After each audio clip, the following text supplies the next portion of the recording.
sewers. Thanks.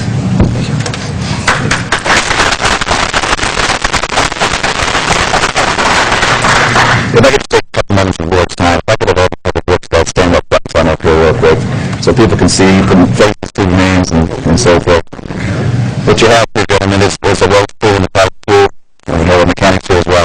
These are the gentlemen who take care of those roads throughout the county. They're called in the middle of the night, down trees, down accidents. They assist the police, they assist the public when times are in need and also when times are not. We have a poster here that the National Association actually puts together on an annual basis. Just come in a couple of works week, and just wanted to thank the guy because when they win, I get talk to the supervisor. This is what I thought. This is what I thought. So I want to thank you guys for doing that and give you guys a hand as well.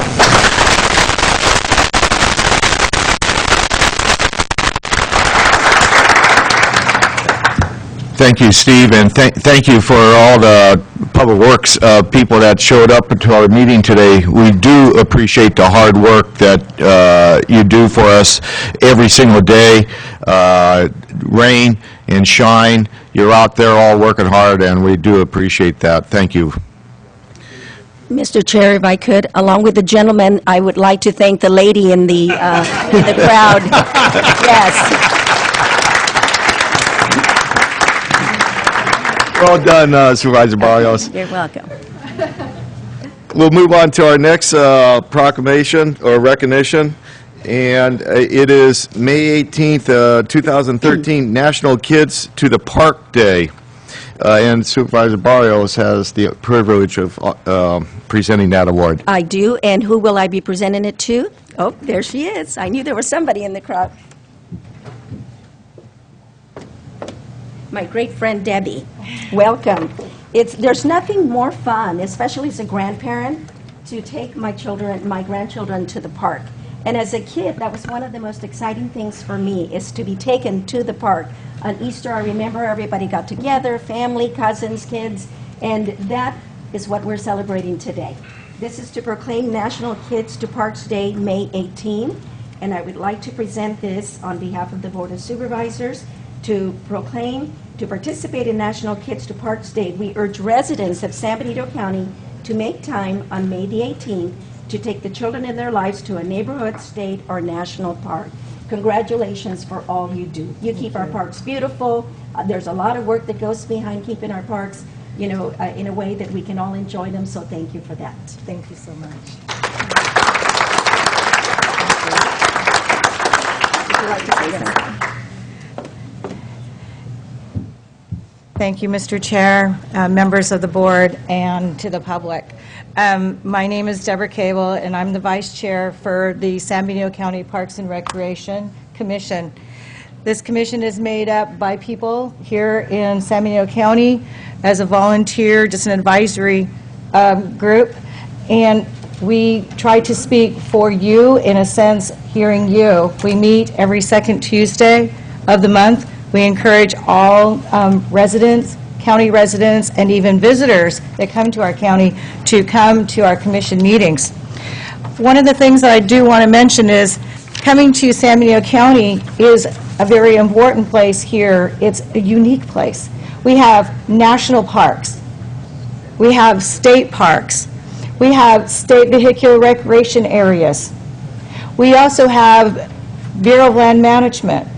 We also have county parks and city parks, and we all partner together to work together to one main goal and mission, and that's to provide the highest quality of recreational opportunities for all of the public.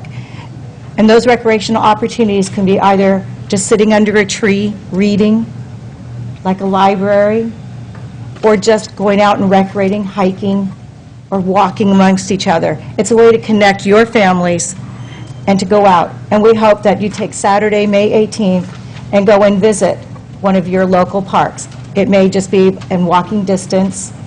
We have so many urban parks. Or it may just be getting into the car and enjoying the outdoors. So thank you very much. Thank you, members of the board. I appreciate this, and it's an honor to be part of this county.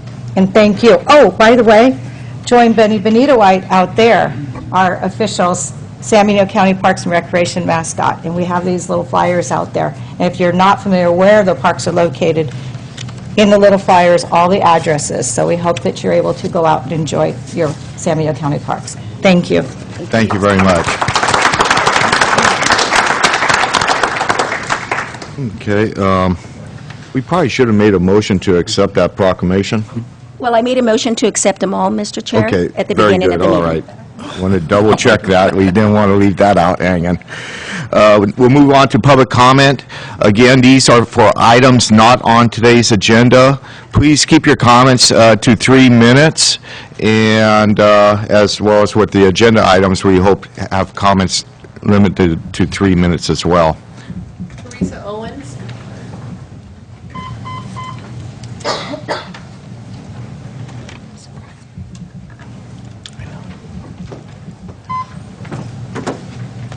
Good morning. My name is Teresa Owens. I'm with Marsh Creek LLC. We are a general contractor, and our client, Homes for Our Troops, is currently building a home here in Hollister for a returning veteran from Afghanistan. He was severely injured, and we would like to request to be added to a future agenda consideration to waive the building impact fees.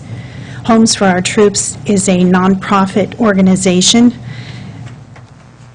a nonpartisan 501c3 organization founded by John Gonzalez in 2004. And this is just in consideration to be added to a future agenda. Okay. Probably what I would recommend, if you could, whoever your district supervisor is, give him or her a call and perhaps discuss the issue with them, and then they could probably bring it forward if it is something that we need to put on the agenda. Okay. We actually did that, and we were asked to come to the Board of Supervisors meeting to request it to be added to the agenda, but, so we need to go back to the... How we work our agenda is that any two supervisors could place anything on the agenda. Okay. You know, and so that's what I would recommend, is give your county supervisor a call. Okay. And discuss the issue as far as how to move that forward. Okay. Okay? All right. Thank you. Felicitas Corona.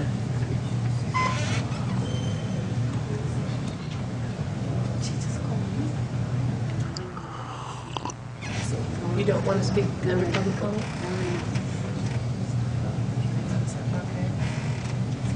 Okay. Okay. Anyone else would like to address the board? I did put in the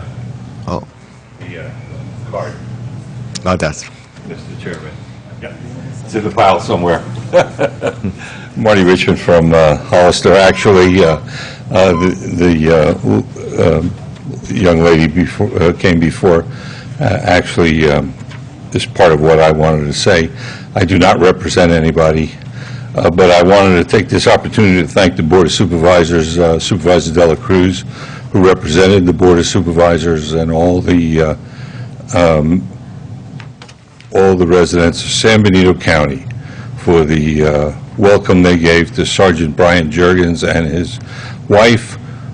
Sergeant Juergens was severely injured in defense of his country, and Homes for Our Troops is an organization I don't represent, but they are building, they have a terrific idea, they are building disability accessible homes at no charge for severely injured soldiers, sailors, airmen, members of the Coast Guard, and security forces.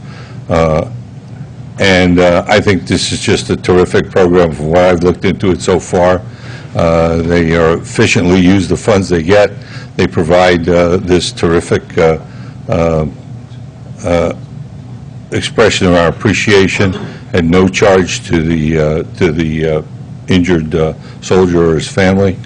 And I want to thank the board for sending a representative, Supervisor Dela Cruz, to the groundbreaking. I want to thank the members of the community for welcoming Sergeant Juergens and his wife to the community, and I hope we can find a way, in fairness, of repaying some of what he has paid for the people of this nation. Thank you for your time. Thank you very much. Anyone else would like to make any comments? With that, we'll close the public comment period and move on to department head announcements. CEO Espinoza. Thank you, Mr. Chair. Yes, so we'd like to go ahead and make an adjustment on the agenda, if that's all right with your board. We'd like to move item number 12, which is in the discussion of the Alliance for Health, to our last item on the agenda, and move item number 22 with regards to the oil ordinance up to the first item on our agenda, which would be, I guess, 11A.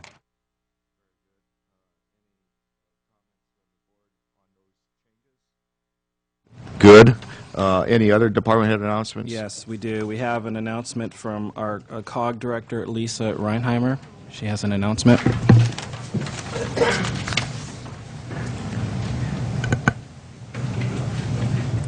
Good morning, Mr. Chair and Supervisors. I actually have two announcements this morning. The first one is that Thursday, May 9th, in 2 days from now, is Bike to Work and Bike to School Day, and that's not Harley-Davidson bikes, that's Bicycle to School Day. And I would encourage everyone, the supervisors, the audience, and anyone listening at home to bicycle to work on Thursday. It's a great way to get outside, get some exercise, and feel great.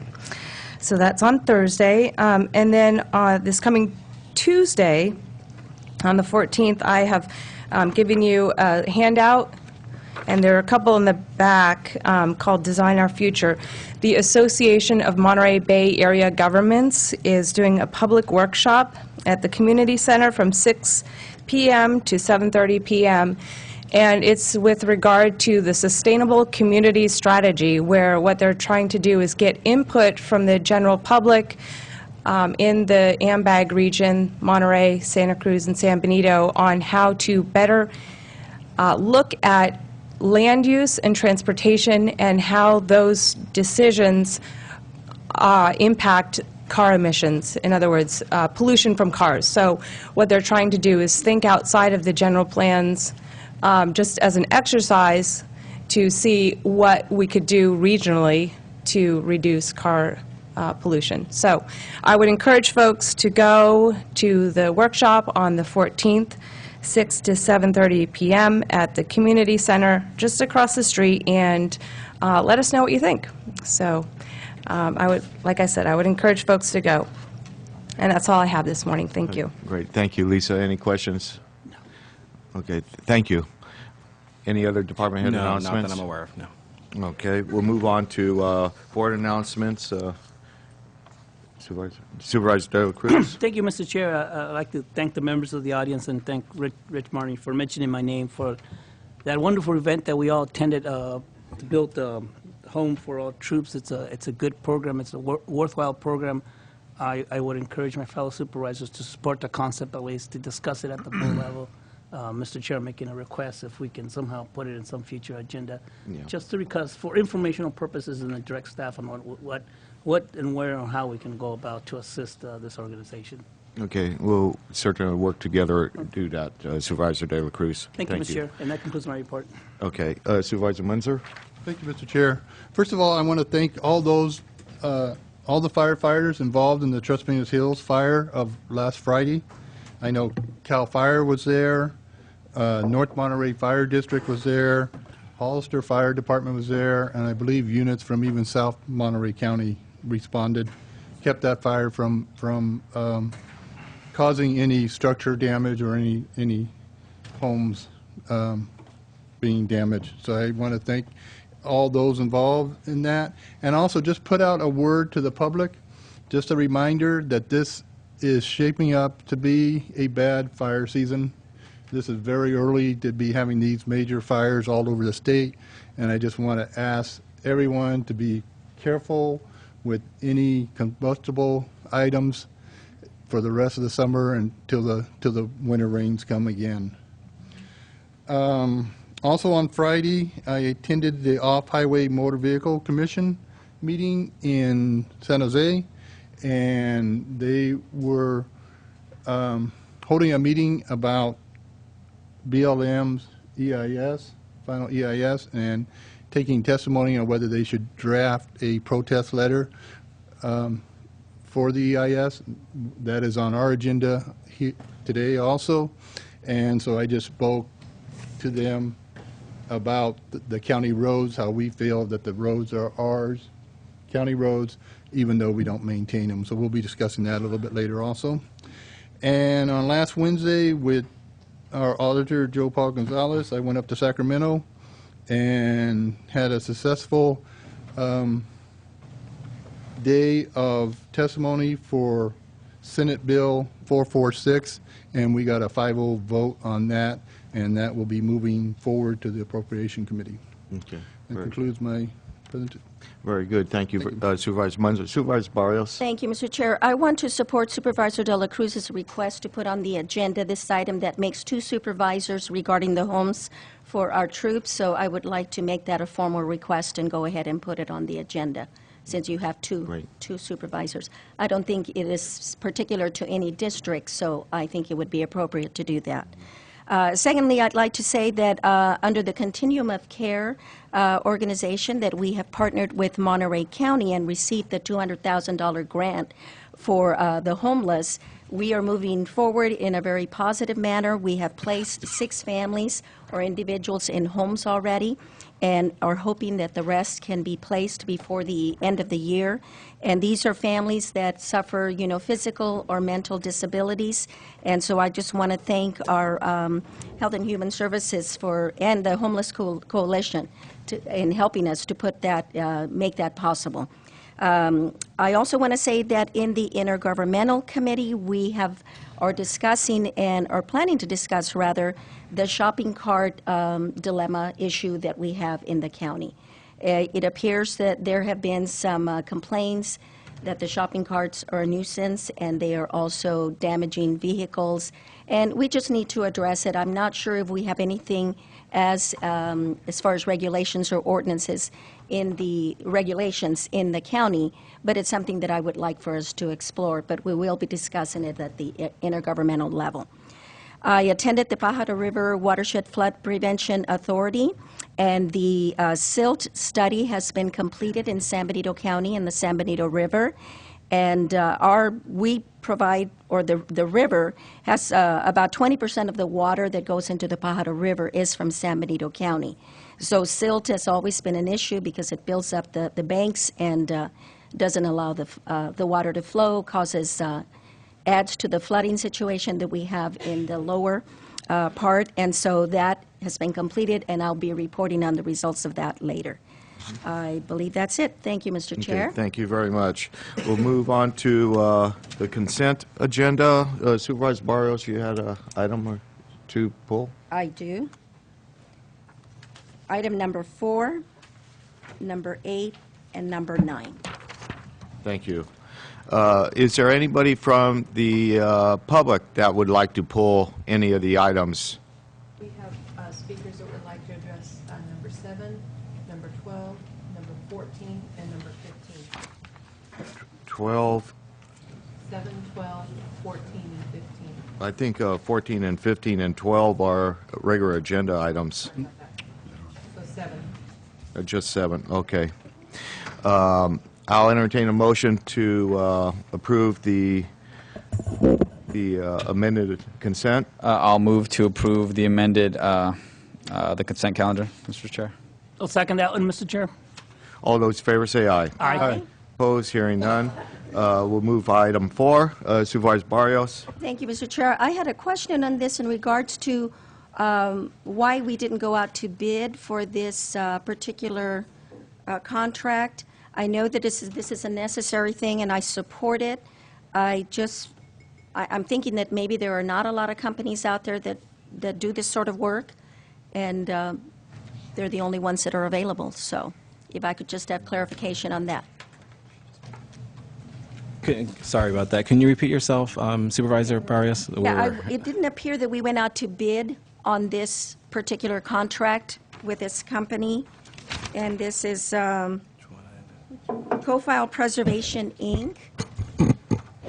Okay. And maybe we did, it just wasn't clear on the agenda item, so I would like to... Pull that one and discuss it? Yes, please. Joe Paul, we pulled number 4. Sorry, I blindsided him. You know, if we had more time, we would probably give a lot of our department heads a heads up that some of these items will be pulled, and I apologize, because a lot of times I'm doing this late at night, and it's too late to call anybody. But, Sure. But my question, Joe Paul, was if this went out to bid, or is this the only company that will take on this kind of project? We actually looked at 3 different companies, and in the process, we've been doing this for a long time. The companies, 2 of the companies merged. Co-File actually came from Brown River and Marietti. So all these companies have really become very very specialized, and like I said, they actually merged together. We did look at these companies. As I said, we've been looking at this for probably about 5 years now, and we finally made the decision to go forward and get these books fixed before, they're beyond repair. And we've been negotiating with Co-File for quite a long time now. When it was Brown River and when it was Marietti. Okay, so this is, so the 2 of the bigger companies, or 2 of the companies have merged, and so it really is a very specialized... It is very specialized. And I figured as much. I just wanted to make sure that the public knows that this is something that I know we've been trying to do for a very long time, and that it isn't easy to find a company that does this with the care that we expect them to take. I think you looked at the details of the contract, the process, the acidifation. And I did see that, yes. Is a very very intense process to get the books repaired. I was shown an example of one of their finished products, and it was very nice. They take the old books, and they've actually individually separated the pages from like the original books in the clerk recorder's office, and they protect them into plastic and then bind them into a correct book, so it really preserves the books that are original documents in the county. They did a very nice product of some of the books that they've already done, I believe.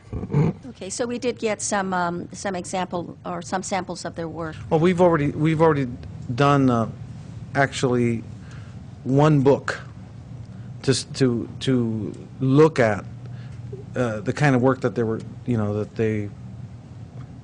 promised, and because we wanted to be assured that the final product would be something that would be acceptable. Yeah, and some of these records date back to the 1800s, so they are in dire disrepair, and so I appreciate that this is moving forward. Thank you, Joe Paul, and again, I apologize for blindsiding you like this, but anyway, thank you, Mr. Chair. Thank you. Any other questions from board members? Any questions or comments from the public? If not, I'll entertain a motion back on the board. I will move that we approve the co-file preservation contract for $80,000 for restoration and preservation of San Benito County's historical records as mandated by statute, and authorize the chair to execute the contract. Second. All those in favor say aye. Aye. Opposed? Hearing none. We'll move on to item 7, which was pulled by the public. I'm not sure by who, but Marvin Jones? Marvin Jones.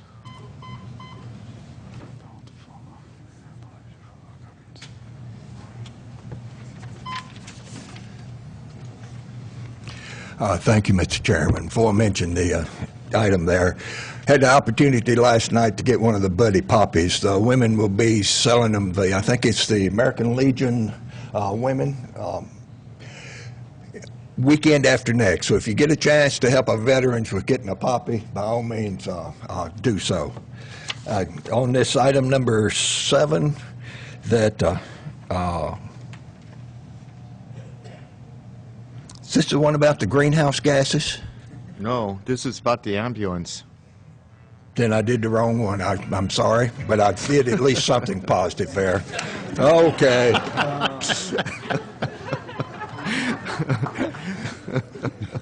Okay. Would anyone like to comment on item 7?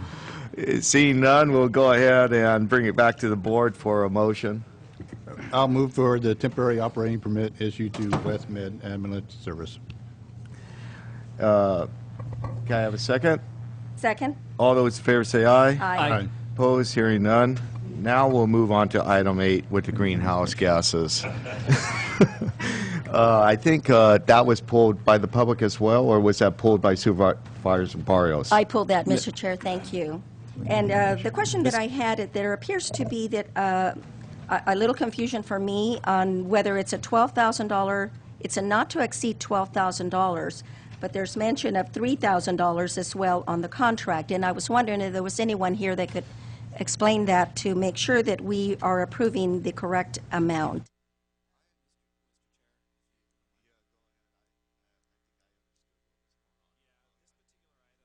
Brought to us by Mandy Rose. She's our Director of Integrated Waste. She had a family emergency. She asked if this item would be pulled, would request your board to actually continue it to the following meeting.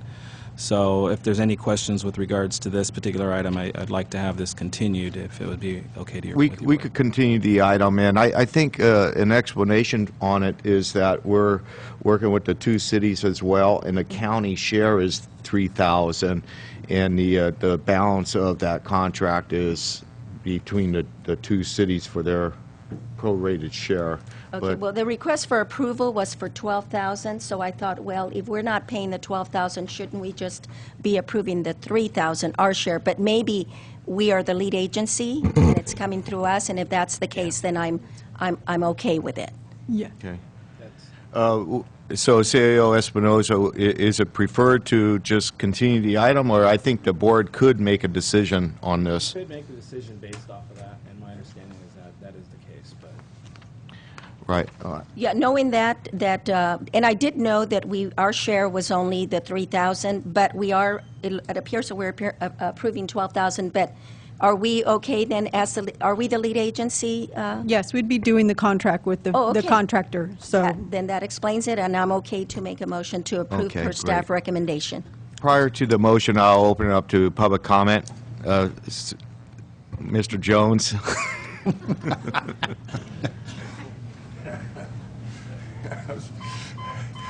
I'm sorry, I looked at my notes and it's May 7 and I'm in item 8. It's kind of a contract I'd kind of like to have if I were doing this there. I assume this is a flow back through the California Air Quality Board all the way back to AB 32 that we've got to do the survey of greenhouse gas emissions here in the county. And the assumptions that are listed in your verification table there are right nice. You don't have to make site visits. You can give assurances that a reasonable level of assurances that the guess you made is within 5%, that your assumptions are good. Now, I would like that. I wouldn't mind having that type contract, but there was something that caught my eye in this one. When they're considering the sources of greenhouse gases,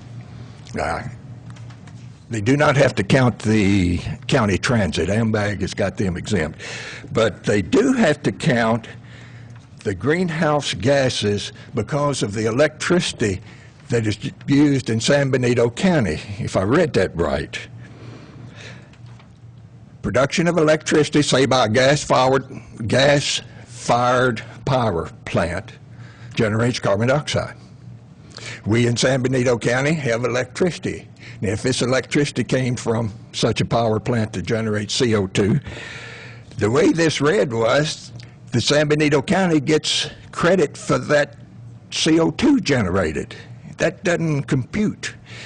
If the CO2 is generated outside of the county, we get credit for it.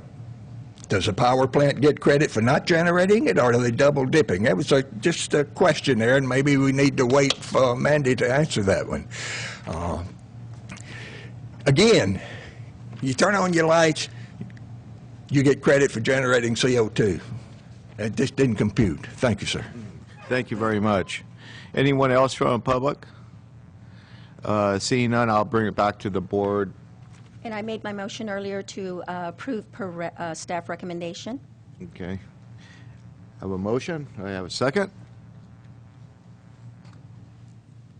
I guess The motion dies for a lack of a second. I'll entertain another.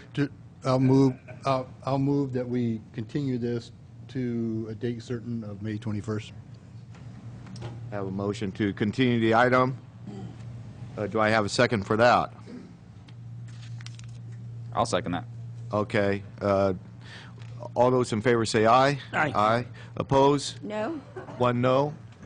And we'll continue the item to, I guess, the next meeting? The next 21st. regular meeting. Can we have it? The 21st? All right. We'll continue the item to the 21st. Now, we'll move on to item 9, I'm sorry. And that's Supervisor Barrios, you pulled that one as well? I did, Mr. Chair, and the reason I pulled it is because that is giving a 10% change order, I'm sorry, almost a 25% change order, and we usually do 10% change order, and I was just wondering, because that'll bring it back up to some of the bid amounts that we received, and so I was just wondering why such a large variance there. It's because it's actually such a small project is why. So the $5,000 that we have for a change order authority, since it is a small project, to try to make sure that we can meet all the needs and requirements that the project will, in light of any kind of unforeseen circumstances that may arise during the construction process. It's a painting and carpeting contract. There shouldn't be anything that's out of the ordinary. The overall project budget for this particular item was in the $25,000 area, so we are below that threshold either way. It's just a matter for the expedience of construction. So we would have given that same percentage to any other bid that may have come in? Exactly. Basically, when it's this small of a project, we really kind of shy away from percentage formula we do for larger projects, just because we want to make sure that we can have this item and this project completed without taking up too much of the board's time for something that's relatively small in the grand scheme of county operations. Okay, but it will stay, even with the 5,000, it'll stay within budget? That's correct. And our intent is to bring it in at 18,300, but it's just for unforeseen circumstances that may arise in the process. All right. Thank you, Steve, for that explanation. Thank you, Mr. Chair. Okay, thank you. Any other questions from the board? Any questions, comments from the public? If not, I'll bring it back to the board for a motion. I will move to approve per staff recommendation, Mr. Chair. All those in favor say aye. Aye. Opposed? Hearing none. And we'll move on to the regular agenda. We had moved item 22 to the front of the regular agenda. And CEO Espinosa, would you like to make the introduction? Yes, thank you, Mr. Chair. Yes, we have Gary Armstrong, our planning director, here to review and consider the proposed amendments to title of ordinance for the record, an ordinance amending Chapter 19.21 of Title 19 of San Benito County Code. Gary Armstrong. Thank you, Mr. Chair and board members.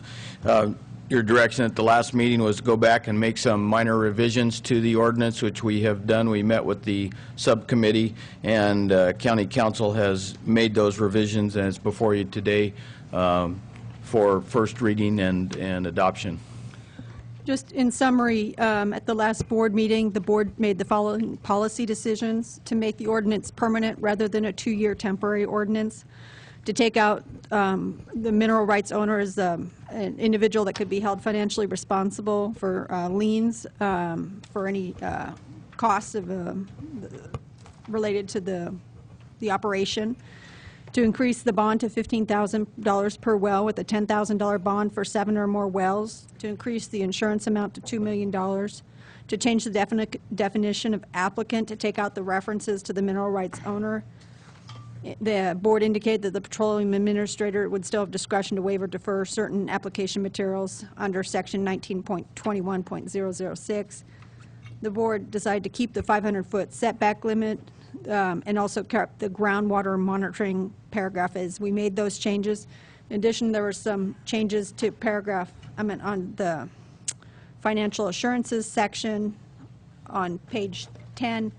In addition to the reference that was directed by the Board of Supervisors, we only changed the words to under a specific conditional use permit at the ending of that one sentence. I don't remember whether it had just like under an application, I think maybe before, but it was just a minor change in that paragraph. And then on page 18, which is the grading language, there were some changes to the grading language that took out the 90% compaction requirement and also the requirement for testing. And it just says that soil compaction shall be sufficient to handle any and all equipment expected on site as well as expected future uses of the land. So those were the only 2 additional changes. After the board's meeting, we have received a comment from SIPA dated May 6, 2013 that's been passed out to the board, and I'm available for any questions. Okay, thank you. Any questions from the board? I do. Supervisor Barrios? Thank you, Mr. Chair. Gary, there was and maybe this is just an oversight, there's page 20 is missing off of these. It goes from page 19 to page 20. Is there a page missing, or is it just the fact that it was not numbered correctly? Barbara, can you Let me check. help with that? Our packages. On my track changes, let me go compare to the actual, there was one blank page that was taken out. The track changes version I don't think shows any pages that are missing. Let me check the agenda. And that would be I believe there are 21 pages to the resolution or the ordinance. What page what page is missing? Page number 20. It jumped from page 19 to page 20. Our version is also, No, that must be a scanning error with the agenda, because there's more, let me make sure, actually. Let's compare it with the track changes version.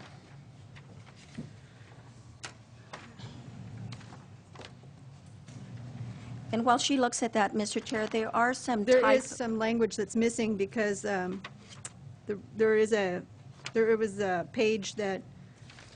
one page that's missing on the agenda. That should be the one that has section .029 and then the section regarding the renumbering of section 19.21.030, and then it talks about the codification.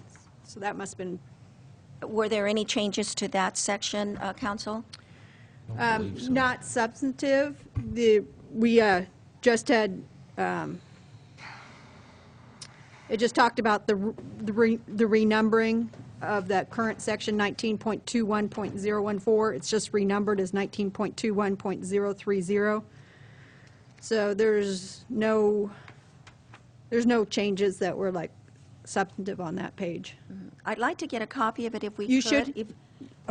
If maybe before we make the motion. You have a copy in your track changes version. And there Oh, should- so we do have it, even though it's not numbered there as... It should, on the version they passed out this morning, and there's also probably got some it. in the Okay. back, it should be right here in the track changes And that's version. this one here? Yeah. Okay.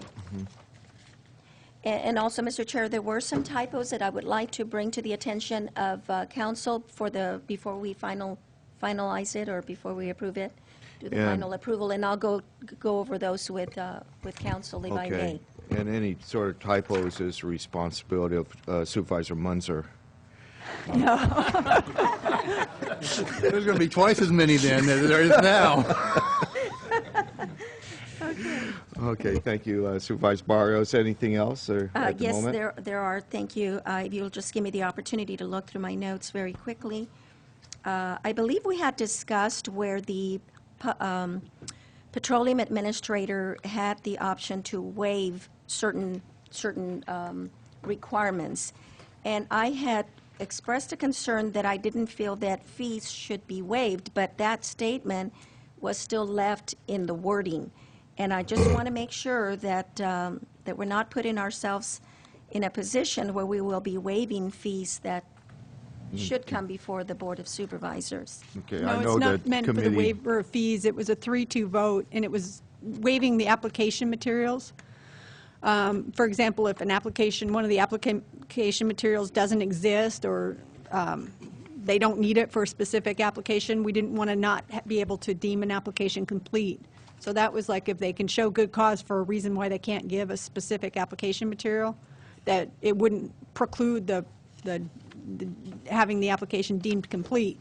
It's not meant for the waiver of fees because the fees are imposed by the Board of Supervisors, and it would have to come to the board for a waiver of fees. Okay, so then that state as presented earlier with the explanation and clarification that this is not waiving fees. Right. Okay. And I'll check to see if there's anything else, Mr. Chair. I don't believe that there is, but let me look.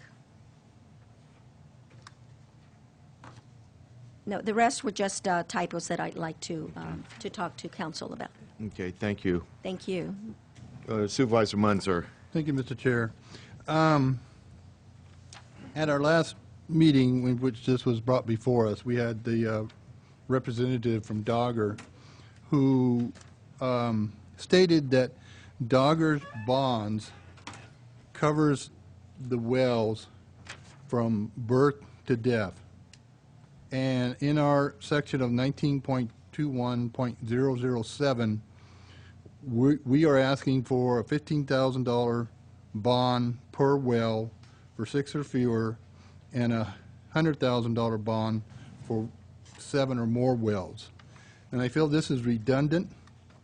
It's moving into the state responsibility area, and that I would respectfully present to this board to change in that section the word well to facility as defined in our list of definitions, which is in 19.21.004 found on our agenda page of 2004. This would, in the testimony by the Dogger representative, he stated that the facilities are not covered by their bond. It can be disputed whether there's other monies that do cover the facilities or not, but I feel we need to stay out of the state responsibility area, stay within what is our area of responsibility, which is the facilities, and I request that in section 1921-007, everywhere that it mentions well, we change the word to facilities. Okay. Well, this is an area that at the last subcommittee meeting that we had, that Supervisor Munzer and I had quite a discussion on, as far as how to approach the financial assurances for the protection of the San Bernardino County taxpayers and the environment and adjacent properties. And these financial assurances is a relatively new concept for the oil and gas permit that we have before us. And there is some rationale to what Supervisor Munzer is asking for as a change. My concern is that $15,000 is not enough for an entire facility. $15,000 is a relatively small amount for any business, and it's something that I think could be a potentially high-risk, costly business such as the oil and gas industry. If we went to a facility, then we probably should have it reevaluate the financial assurances level to be a greater number. And using the well concept, the intensity of a project would kind of incrementally increase, the financial assurances on its own, with the protection of capping out at $100,000 on a facility. That's kind of my position on it, and so we're hoping to bring this discussion to the full board and also to the public. Supervisor Munzer. If I can clarify, there still would be the $100,000 cap, because a facility can only serve so many wells, and we could, in our definition, I think we could define how many wells the facility we would allow. My understanding that if wells get too far apart from each other, it causes the operator to develop a second facility. So the way I propose this would be reading would be $15,000 per facility for 6 or fewer facilities, and for the amount of $100,000 for all the applicants, I'm sorry, I should have made this bigger. For the applicant with 7 or more facilities, the applicant may provide a blanket bond in the amount of $100,000. So if he has a very large project, he still would be required to do the $100,000 bond. But if it's a small project, then we're not putting undue burden on the operator by allowing the bond to be per facility. Any other questions or comments from the board? I don't have a question or comment, Mr. Chair, but are you gonna, did you want to hear, We'll our discuss opinions this Okay. in detail, I feel. And perhaps what we'll do is hear from the public first and then come back to that issue, because I'm still concerned about the adequacy of that bonding level for a facility and the capitalization of a small operator. It's not the upfront cost that is a concern. It's when the operator leaves and a well project is not successful, and we have operators that can't afford a $15,000 bond, where it'd be in trouble to begin with. But anyhow, I'm going to open it up to public comment at this point in time. Is there anybody in the public that would like to please step forward to the podium, and please remember to bring a speaker card, or, well, I'll recognize the clerk first to... Rob Ryan? Yes. Okay. So on the, Rob Ryan, a Romus resident, so on the point that is being discussed between Chair Botello and Supervisor Munzer, as I recall the Dogger representative's presentation, he said that his transportation was sketchy. Just getting here, he made kind of a joke about his vehicle, and then he said that he had shut down 2 wells here, closed them off in San Benito County last year. And we are contemplating an oil drilling boom in shale gas. So I didn't get from him that he had enough money to handle a boom and to close down wells. Maybe he does. Maybe he'll collect enough at the state level to cover the increased potential for drilling activity. But if Dogger does not have those funds, the county will be closing them. Somebody has to pay for it. So I would just ask that you be certain, if you, Supervisor Munzer, that if you give up the funds, the Dogger guarantees they're going to have all the money they need to handle all this activity. Thank you. Thank you. Mr. Chair, I missed who this gentleman represents. I missed who this gentleman represents, if I could. I'm a private citizen from Orovis, a Okay. member of the Orovis Cares for Environment. Thank you, Mr. Chair.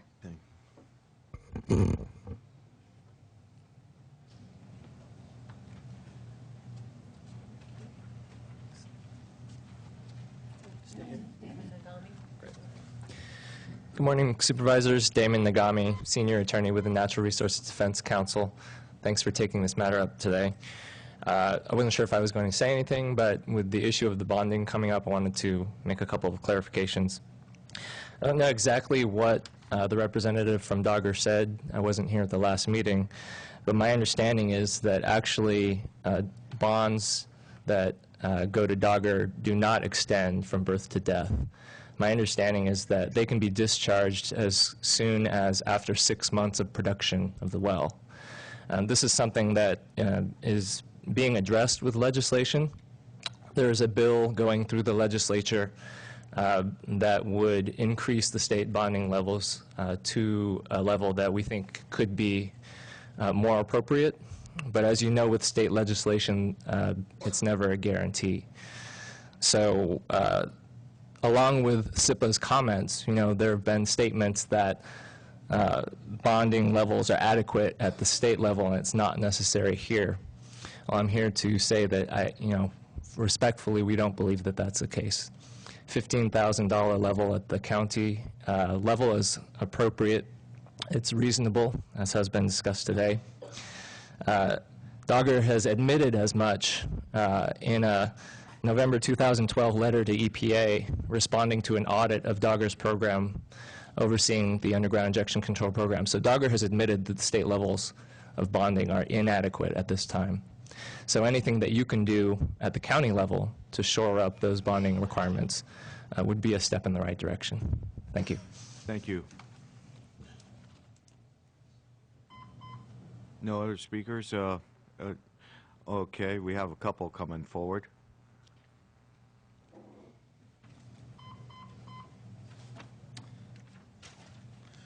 Good morning, Good morning. Supervisors. Nice to see you. First of all, I want to thank the county staff and the supervisors for taking on this issue.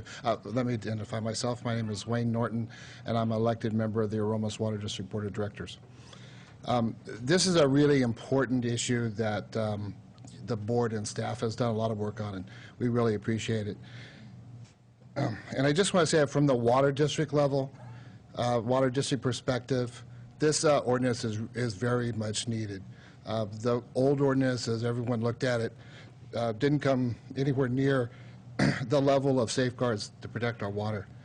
I think this is important. It's very important for our water quality in the entire county, and I appreciate you considering it, and I urge you to vote for it. Thank you. Thank you.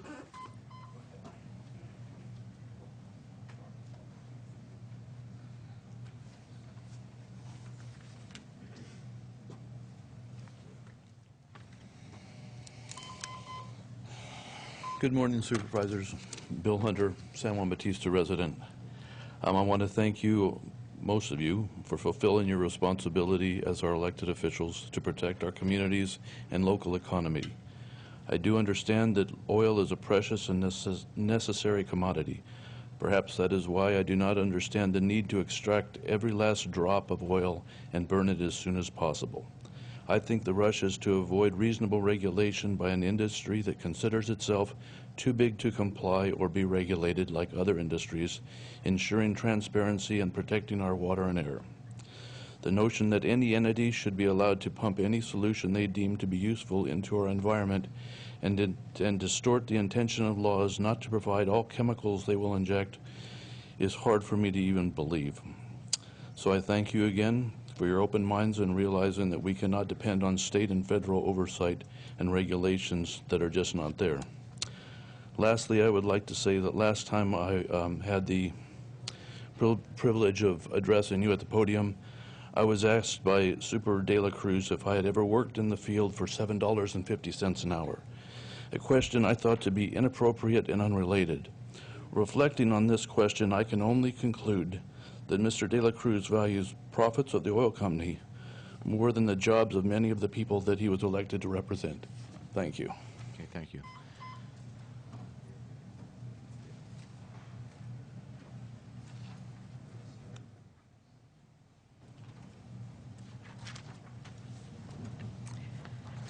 Hi, I'm Pat Lerman. I'm a resident of Aromas. I am, again, delighted to be working with all of you, to have had the opportunity to get to know the staff of the county as well. I mean, just to see the quality of people that we're dealing with. I'd like to ask all the people who are here in support of this ordinance to stand for a moment.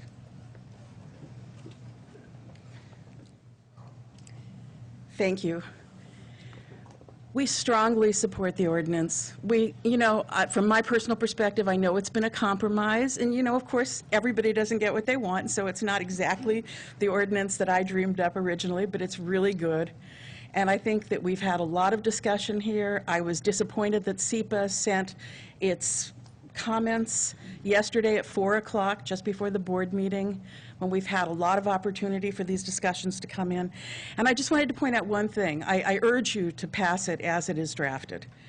One thing I'd like to comment on, though, is this question of a facility, Supervisor Munzer.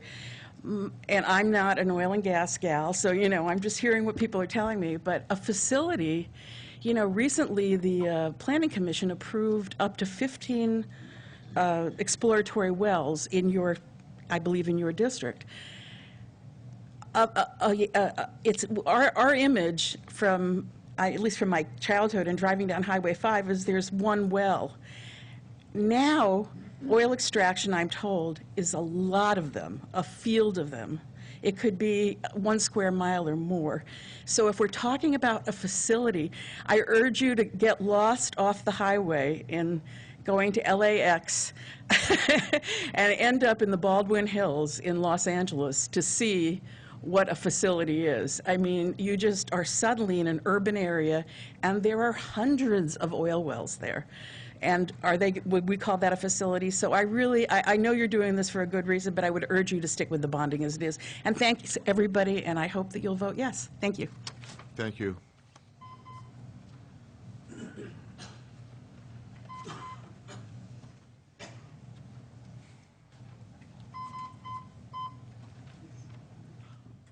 Hi, Jean Slotkin, San Juan Bautista. I spoke with you at the last hearing, and we're again looking at the same sort of issue.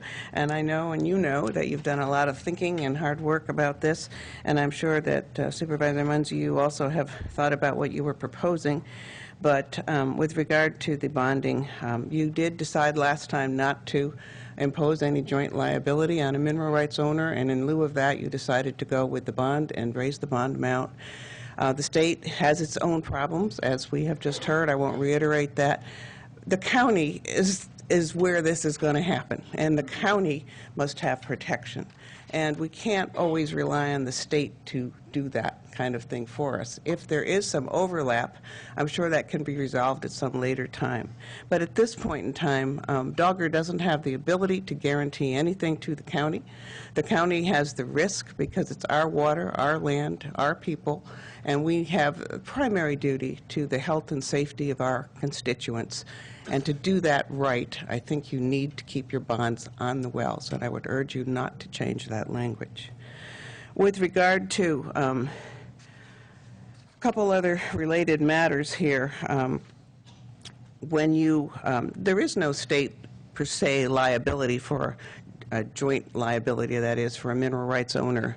And that only comes up in an extremely unlikely situation where there would be, and I'll quote you here from the California Public Resources Code 3237B, subsection 3.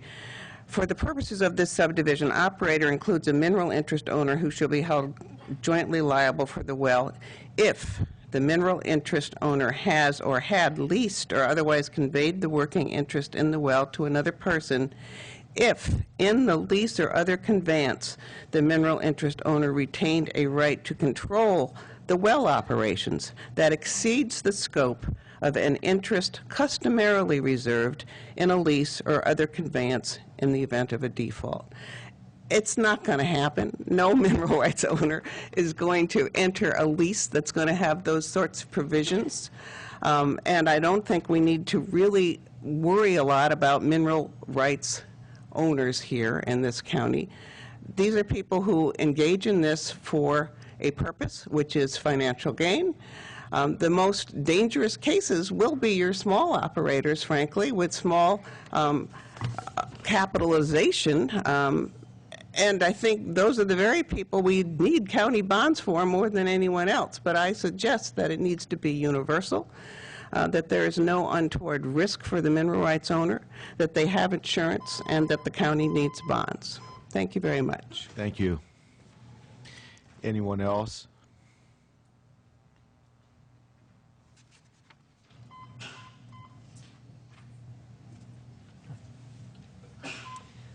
I'm Ed Mitchell. I'm not a resident of this county. I'm a resident of Prunedale and Monterey County, master of the Prunedale Grange, and I'm the co-founder of the Prunedale Neighbors Group. And many of our citizens are concerned about this issue of what is going on in this sister county. I'm actually here to commend this board and urge you to approve the ordinance. But why am I here? It started over 18 months ago when I and two other people stood up in Monterey County when the issue of fracking came before us. And I was the one that pointed out that there was, at the headwaters of the Salinas Valley, that the county needed to consider protecting its vintners, agriculture, and its residents from an expanding industry only from small percentage failures that can cause devastation to our industries. And it's surface issues most of the time. And this board has shown great leadership, has been responsive to both sides and listening to what people are saying. I believe your ordinance is moving towards what I call an ability to produce and protect. That is, keep the industry producing, have jobs. But they must do things to protect people from historical errors that have occurred even in California. Some of those have been deliberate violations of dumping produced water into unlined grounds. And there have been mistakes that can happen. And when they do happen, your $15,000 isn't even close to what's going to be needed to help protect you. Imagine a 10,000-gallon truck spilling toxins on your roads. Well, who cleans it up?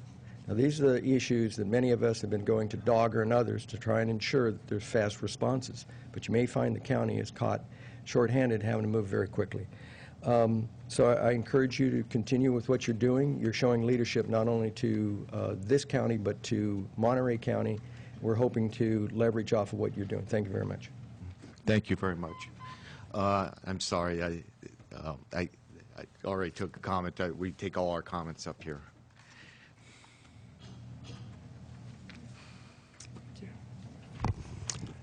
Good morning, Board. My name is Seth Capron. I'm from Aromas, and I wanted to once again thank and commend the Board and the staff for all the work they've done bringing this ordinance forward, and I urge you to approve it as it's drafted today. I just wanted to make a couple of brief comments about the issue of bonding. When the head of Dogger was here at the last meeting, what I heard him say was that it wouldn't be at all unusual or unreasonable for the county to have its own bond. I think that I agree with what Supervisor Botello said, that the number of wells in a project is really the best way to determine the scope of a project, and that the term facility is ambiguous and would be difficult to enforce a bond around that terminology. I also just wanted to share with you briefly, I work for a nonprofit housing developer, and we buy bonds for subdivision improvement work that we do. I called our bonding agent yesterday and asked him if they sell oil bonds to oil drilling companies. And he said that they did, and that typically the charge for a bond to an oil drilling company would be 2%. So it would cost $300 a year per well for an oil drilling company to purchase the bonds. And he also said that if someone wasn't able to obtain a bond and they had to put up an all-cash bond themselves, that would reflect a judgment on the part of the bonding company that between the size of the capitalization of that company and the amount of risk involved, that it was a bad risk not to issue a bond. So I think that, you know, we want operators who are able to get bonds, and you know, if a small operator may be operating as an LLC and isn't putting their own personal capital on the line, they might have trouble getting a bond also. So I think that the bonding requirements are reasonable and in the interest of the county. I hope you'll leave them as they're written. As Pat said, you know, this isn't the ordinance that we would have brought forward. It was a process of compromise. I'm not saying that as a matter of criticism. I'm glad that we got to a point where we have an ordinance that we can get passed. And once again, thank you very much for all the hard work all of you have done to bring this forward. Thank you. 1 second, Mr. Capron, Supervisor Munzer. Seth, I don't, when you were talking to your bonding company representative, our intent is to bond for the life of the project, which could be 20 or 30 years. Would your company, I mean not your company, but the company you were talking with, would they extend a bond that long? There are bonds can be written different ways, and definitely some of the oil bonds that his company issues are written specifically until the well is capped and, you know, officially, I don't know the exact terminology, abandoned, closed down, yes. I understand. Okay, so they, it's your understanding they would bond for the life of the well. Thank you. That's all. Thank you. Thank you. Anyone else?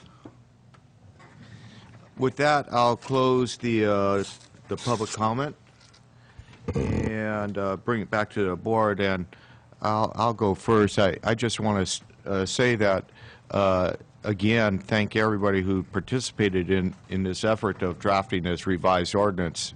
A lot of folks gave a lot of time on both sides of the issue. Supervisor Munzer and myself spent countless of hours with staff, and that's one of the things that I feel very strongly, that we have a very good ordinance for a small county, and that we took great care in listening to both sides of the issue and drafting something that is fair and reasonable and protects our communities and the environment, especially water. One of the things that concerns me, though, is, kind of changing the language at this point in time, and we all kind of watch what happens in Washington, D.C. and Sacramento, and what bad legislation is legislation that creates loopholes.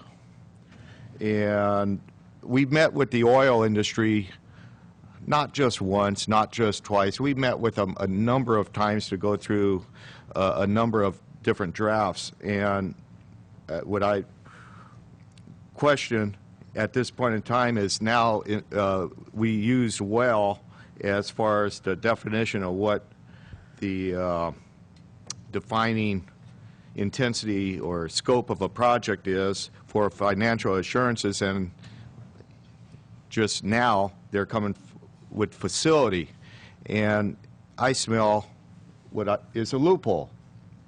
And I certainly want to and urge the board to support the existing language, the existing bond level. I think we're in agreement for all other provisions of the ordinance. I haven't heard anything. Maybe something will come out in our discussion here. And yes, bonding is a long-term responsibility. I understand what Supervisor Munzer asked the last speaker is concerned about, but it's not unusual in mineral extraction type of operations. And it's at the end of the operation, and the end of the life of a well or a sand operation or a rock operation, that you have to kind of reclaim the environment. And that it's done with other industries. I don't think our bond level is anywhere near what it needs and should be. And hopefully the state has addressed that in a very near future. And so, again, my position is that we have sufficient protections for the county at this time with the current language, and hope that we have the votes to approve that. Supervisor Rivas? Right. So, as far as the work we have before us right now, I'm not in favor of changing the language. I do appreciate the concern from Supervisor Munzer, but I feel most comfortable leaving the ordinance as is. And my colleagues know I've been very passionate about this issue from day one. So I'm going to use my time right now to really, do my last hoorah about this. And I say that because, first, I want to thank staff. I want to thank our county counsel's office and Barbara Thompson. I want to thank our planning staff and Byron Turner and Gary Armstrong. I want to thank my colleagues that served on the committee. I have a receding hairline. Had I been on the committee, me and Supervisor Patel might look alike. But not that that's a bad thing.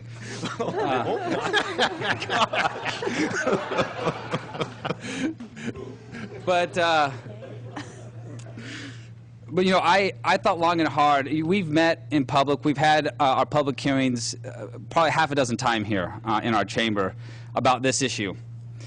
And I think back to our last hearing when Pat Lerman, she asked an important question, and she encouraged our board to really think long and hard about why we were doing this, why we were adopting this ordinance. And for me, from the very beginning, from day one, from the first time that this was in our freelance, this issue, that it came to our board from day one, it was always about making sure that we took every step, every precaution to make sure that our county was going to be safe and protected, And that really, what it amounted to is the protection of our public health here in San Mateo County. It was always about doing what was necessary to make sure that we protected what was viable and important to our county, which is our agriculture. We always talk about how much our agriculture means to our local economy. And it was always about making sure that we protect things that are important to us, like our air quality, our water quality, and especially our very weak infrastructure. You heard Supervisor Jerry Munzer. He talked about in South County the conditions of his roads and how much he calls on Public Works because they have problems out there. But when you take all that, what it amounted to, in my opinion, was doing all that we could to make sure that we protected our quality of life. And I know that me in particular, I've been very vocal about this issue. I've been hard on the oil industry, and I'll admit at times I was probably very irrational. You know, that's why I didn't get a lot of calls from the oil industry. But the consequences and the impacts from a potential fracking a disaster are far too great. They're far too great to not be vocal and to not seek the protections that we've agreed to in this ordinance. And I'm very proud of this ordinance. I'm proud of the work that we did as a board, but I'm really impressed by the involvement from our residents that really put this issue on the radar, that took the time necessary to let us know what this ordinance and what the potential impacts of something like fracking means to our county and to our residents. So with that, I'm very proud. And with that, Mr. Chair, I'm done. Thank you. Thank you.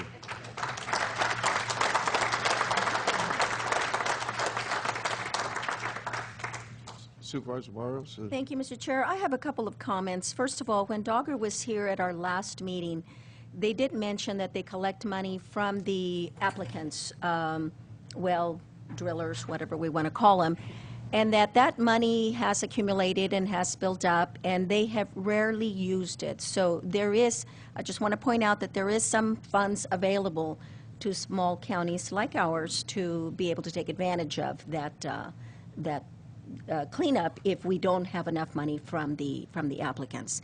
Secondly, I want to say that I think we're doing the right thing. I know we're doing the right thing by this ordinance. And I appreciate that Supervisor Rivas has recognized all the stakeholders because they have put in an enormous amount of time. And I think the two of you, because I know that you probably put in more time than anybody. But with that being said, I think this process has been a process of compromise. And while I do agree with Supervisor Munzer to some extent, I know that $5,000, $10,000, $15,000 is not going to cover a cleanup at all. But if it's about compromise, then I would be willing to reduce that amount to $10,000, kind of meet in the middle, just for the sake of compromise and making this thing move forward as we have it with just that change. Thank you, Mr. Chair. Thank you. Supervisor Munzer. Just a clarification, Supervisor Barrios, you would say leave the word in well and lower the amount to 10,000 per well? Yes. Okay, thank you. Exactly. Just wanted clarification. All right. I too want to thank staff. Barbara, she would send us emails, and I would look at the time of the email, and I go, what in the world are you doing in the office now? She has worked the hardest on this project.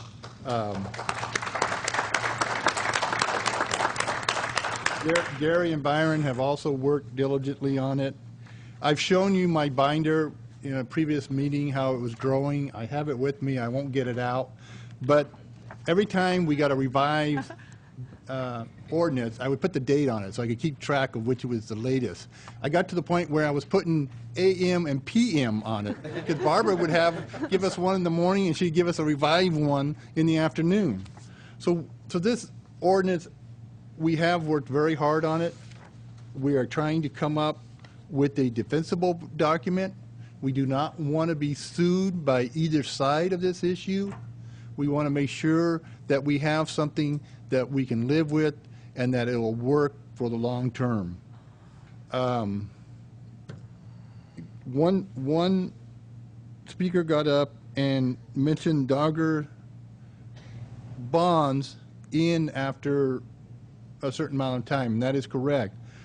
They're bonds in after a certain amount of time, but the responsibility of the well is from birth to death. They have to maintain the well. Anything that happens, anything that goes wrong with the well, from the time it's first drilled to the time it's capped, and probably even beyond. The other thing I kept asking our committee, people that was in our committee, why are we bonding? What are we going to do with this amount of money that we bond for? What are we going to do? I feel as a county, we cannot step into the cleanup business. The cleanup business, if something goes wrong, is beyond our ability to finance. It's beyond our ability to bond for. And what I was told is we're looking to bond to make sure we cover staff expense if something does go wrong, that they can get down to the site, wherever the site is, make sure Dogger is doing their job, and we absolutely do not want to get into the cleanup business. And that's why I feel basically what's lowering the bond, and we can define what a facility is. We can change our definition. We can declare a facility is 5 wells, 6 wells. We can make that definition if we wanted to go down that route. And that way, because I do not want to kill oil. When this meetings first started, this discussion first started, I made the statement that I thought one of the idiotic things we do as a country is to give billions of dollars to people that hate our guts by buying Middle East oil, South America oil from countries that hate our guts. And I feel we need to explore our own offshore and onshore exploration of oil in a safe, efficient manner. I do not want to stop oil drilling in this county. Most of the oil drilling in this county is in my district, and it's in the southern hittermost part of our county, where there's very little population exists. But they do need protection as anybody else does. And so I want to make sure that this ordinance does not kill the exploration of oil in our county, and I will do everything I can to facilitate that. But again, I appreciate everybody that has been involved in this, the community members that have come and spoken before us, that have come and spoken before the subcommittee. They have all been responsible, polite, and willing to compromise. And that is what I'm looking for today, is just one more compromise to make sure we can continue with the oil industry in this county, which the county does reap a small profit from through property tax. And I guess that's all I have, Mr. Chair. Thank you. And that is very true. The committee never looked to try to make the ordinance where it would be a complete constraint to oil exploration in our county. But what we did want to do is prevent, irresponsible operators. And we had a couple of comments here from the California Independent Petroleum Association, and one of the comments was specifically on the bonding, which I think we all received a letter.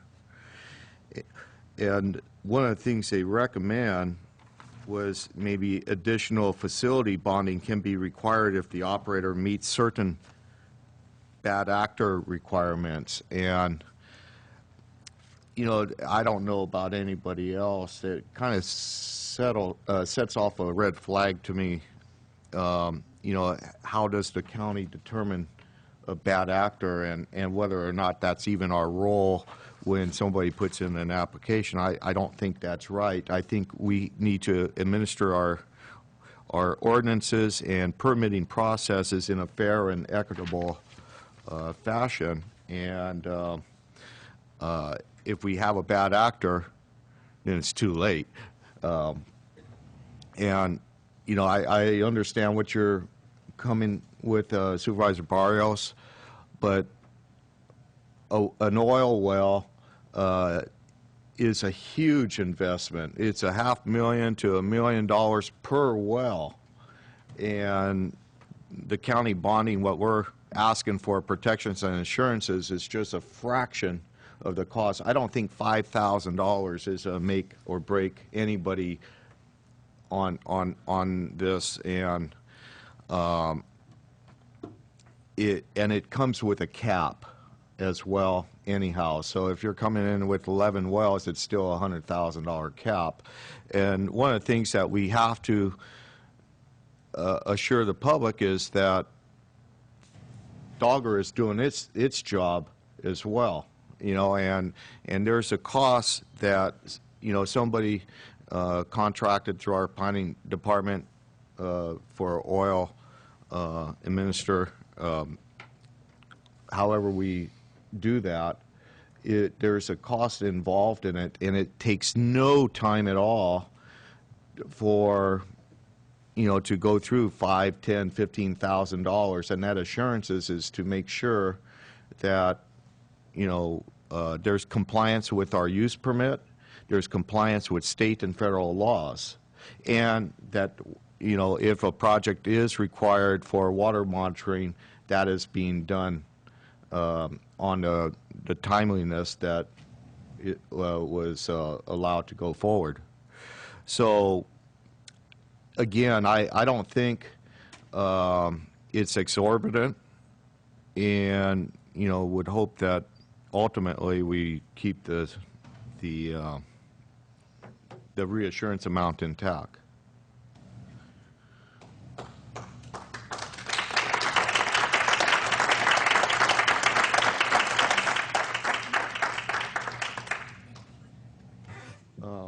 Any other comments from the board as far as?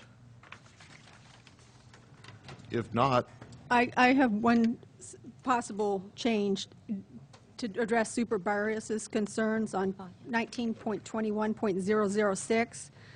At that end of that first sentence, it says, shall include all the following unless waived or deferred in the discretion of the petroleum administrator. You could add a comma, except fees may not be waived or deferred by the petroleum administrator, just so it's clear that those may not be waived or deferred. Okay. And then in addition, as far as any typos, for example, if there's a misspelling in the word commencement, or there's just a misspelling of word that wasn't caught by spell check, that doesn't need to be read into the record, but I would like Supervisor Barrios to read in any changes into the record, just so it's clear for transparency and clarity about what we're being formally introduced, just so everyone's on the same page about any changes that are made. Mm-hmm. Okay. Okay, I'll go ahead and bring those forth, and I'll just mention them by page on the agenda, if that's okay with you, Mr. Chair. Okay. On page number 202, 202? the word safety was used instead of safely accomplished, so that's just a misspelling. Which section? Section 1921.001, down on item D. D. And what line? That would be 1, 2, 3, 4, 5, 6, 7, 8, the 8th line. 1921. As soon as, 001? okay, as soon as it can be safely accomplished, okay. Yes, so it's just a misspelling. Okay. And then 4 lines down, there should be no comma, because that kind of sends a different meaning, puts a different meaning on that. So which comma are you deleting? Right after may. May, so the petroleum administrator may request civil action by the Office of County Counsel. Okay, so that comma is deleted. That comma is deleted. And then on page number 203, I'm sorry, page 204, if released into is one word. And that's at the very bottom of the page, the second sentence from the bottom. Second sentence from the bottom. Into should be one word, okay. Okay. Very minor, but unfortunately, when you pick up on these as you're reading them, you really hate to not address them.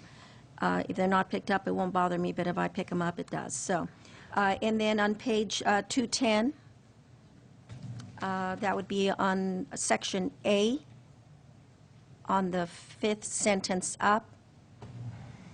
Assurance shall only been exonerated. I don't know what that word should be. It could be be or being, B-E-I-N-G. It should be only be exonerated. So misspelled. Okay. If that could be changed, please.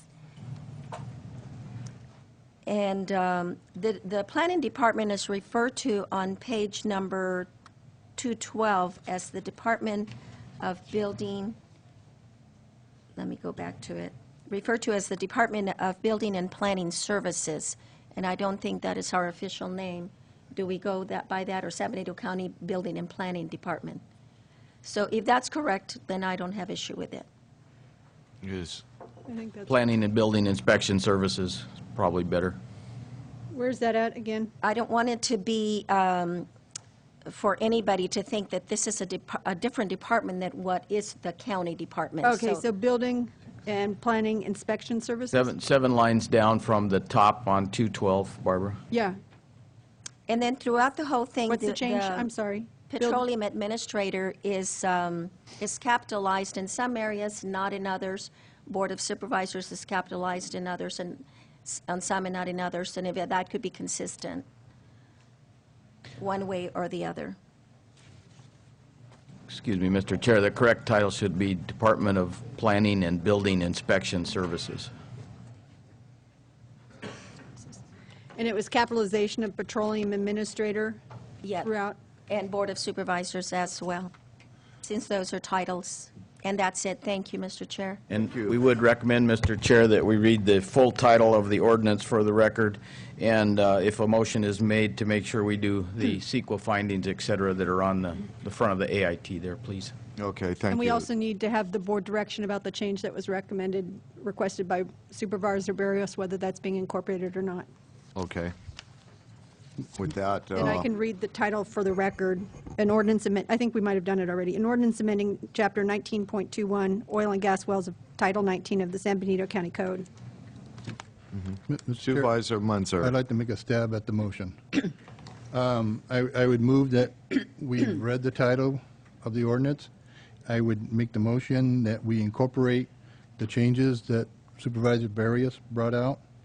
I would also make the motion that we make the changes of 19.21.007 to change the word well to facility or facilities, and that in the definition of facilities, under 19.21.004, we define facilities as 6 wells. Okay. I have a motion. Do I have a second? I will second. Pardon me? I will second that motion. Actually, if I could clarify that motion, if you are going to follow up with that motion, the facility definition should be,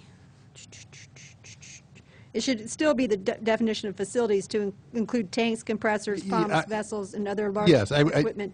I apologize. I wanted the term up to 6 wells. Up to 6 wells be at the added end. to the existing definition. So it'd be related to up to 6 wells, I guess. So for clarification on my second, then all we're doing is changing the facility definition to include Up to 6 up to 6 wells. That's all. We're not changing the well to be facilities or vice versa. Okay. We are under 19.21.007, we are changing, wherever wells are mentioned, we are changing it to facility or facilities. And then defining a facility in addition to the definition that's already in 19.21.004 to add up to 6 wells.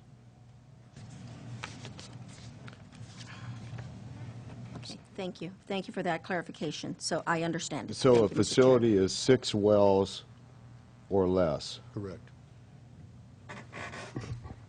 And then $15,000 bond would cover up to 6 facilities, and over 6 facilities would be $100,000 bond.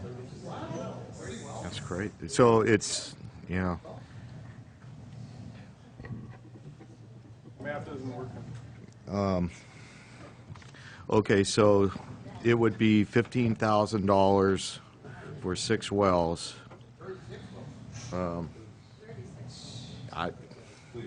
Okay, under discussion, I think, why not just remove financial assurances altogether and not worry about it, is what I would do if I was, you know, going to go in that direction. Because a facility, 6 wells, you know, it covers quite an area to begin with.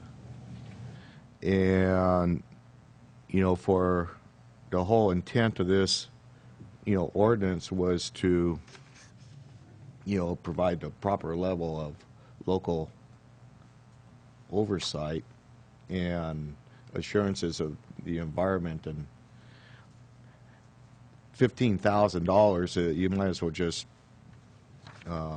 maybe it might be more simpler to eliminate the financial assurances altogether. Mr. Chair, for clarification, if I could have an example, and maybe I know I'm going to be putting Gary on the spot, but Gary, we could have an example of if we have an applicant who has only one well, one facility, so to speak, because now a well is no longer going to be a well, it'll be a facility, and they only have one well in that facility, they would still be paying the $15,000. Is that correct? That's my understanding of the motion. Of the motion. Okay. Now we have an applicant who has 3 facilities, and in those facilities, they have 6 wells in each one of them. They would only be paying 45.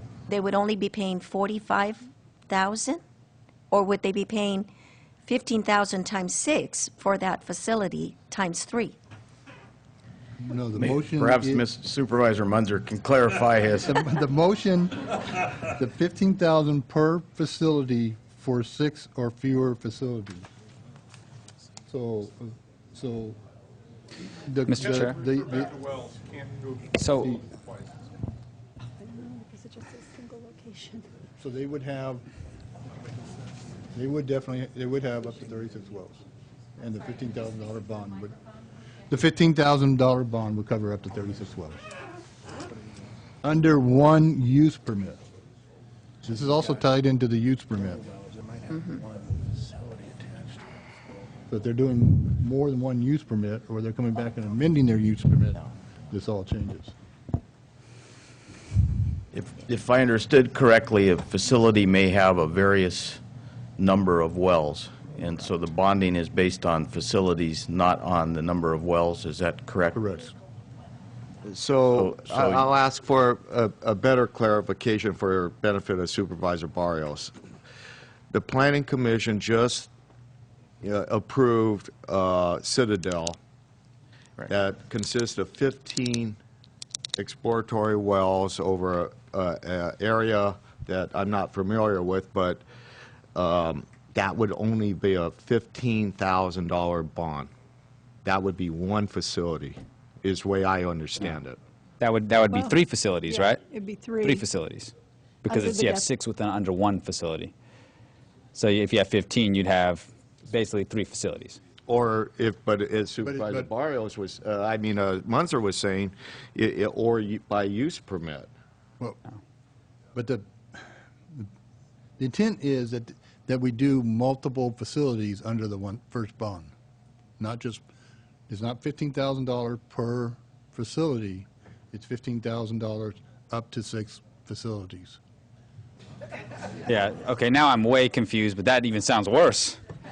It does. I mean, I think Supervisor, our chairman, he brought up a point. Why even have the financial assurances? It's ridiculous. I'm not in the business of giving tax breaks to the oil industry It's at never the been expense of explained to me agriculture. why we even why we're looking for this bond. We're looking for this bond to make sure, as has been explained to me, we want this bond to make sure staff has the ability to oversee Dogger and make sure Dogger gets involved in the cleanup. Now, Mr. Chair, I'd like to ask a question with that comment being made. Gary, is the $15,000 that we are charging per well at this time, per this ordinance at this time, is that sufficient amount of money for staff to follow up on Dogger, to make sure that all the requirements are being met, not the inspections, because I believe those are separate, but is that enough money? Well, it's very difficult to determine the scope of what might occur, as one member of the audience gave the example of a truck turning over and spilling on one of our roadways. Again, as Supervisor Munzer mentioned, I don't think we'd be out there cleaning that up, but it would create a need for Public Works, for the Planning Department, and for County Council to be involved to get the various entities that would clean that up out there and doing their job. There'd be sheriff's activity if the roadway had to be closed, et cetera. So my understanding of the intent of the bond was to cover those costs of staff time involved in whatever might occur, but I think it's difficult to say that's going to be enough for any particular instance that occurs. Okay, so it depends on the level of oversight that has to be done per occurrence. Mm-hmm. Okay, thank you, Mr. Chair. Thank you. Mr. Supervisor Rivas? If I can add something, I think what's being overlooked here is we have a huge problem in this county with our budget. Look at the resources in our community. We have had to lay off staff. We are lacking so many resources at the staff level. Look at our county library. We struggle every year to keep the library doors open, and we're going to give this huge loop, and we're going to incorporate this huge loophole into this ordinance for what? For the oil industry, so they can maximize their profits. I mean, this is. I'm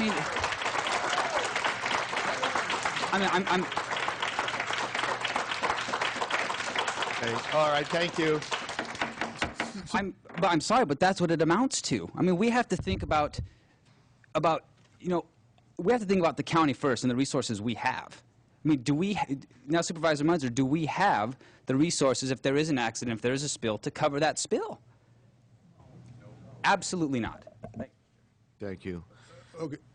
Okay, I would ask Supervisor Rivas, this bond is not money coming into our general fund. We're not creating a tax loophole. We're trying to make sure we have the sufficient amount of money, not overtaxing, not over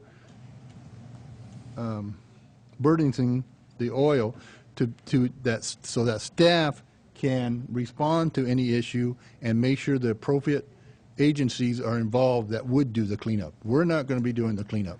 Okay. Well, this money is not coming into our general fund. This is not going to be money that we're going to be able to use on the roads. Well, I think if it's the general fund or not, I mean, it doesn't matter to me. I mean, what you're proposing here doesn't make much sense to me. What it tells me is, I mean, you're saying that we need an adequate amount. An adequate amount is what it states in the ordinance, not reducing the amount.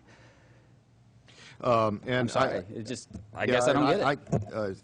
I want to add, too, it's not coming into the general fund. We understand that, but it's when an oil company has a problem with the use permit, they're out of compliance, and something needs to be done, that's when that money is pulled. We've talked about coming back to a personal story, which I'm hesitant to do now, but Front page news. but Don't do it. But financial assurances is done in the mining industry routinely, and it's been the financial assurances in form of bonds they stay there for the life of the mining operation, and heck, we closed down our family mine a few years back, and I still was asked for additional financial assurances by the county through an inspection that we went through, and I had to write a check for a closed mining operation. And if you don't have $15,000 to bond, you should not be in business.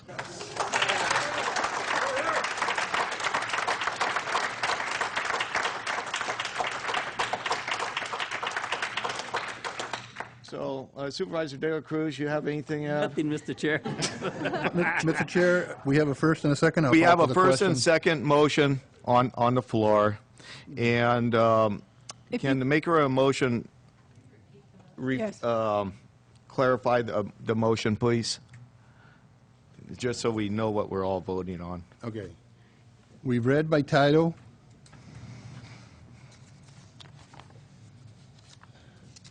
An ordinance amending Chapter 19.21 Oil and Gas Well of Title 19 of the San Diego County Code.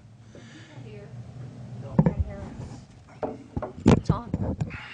We have read by title the ordinance, for the record, an ordinance amending Chapter 1921 Oil and Gas Well of Title 19 of the San Diego County Code.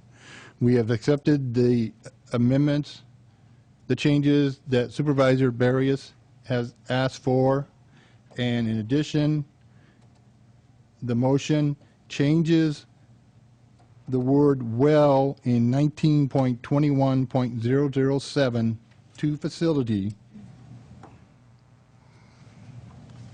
or facilities, and in 19.21.004 under the definition of facilities, we've added up to 6 wells.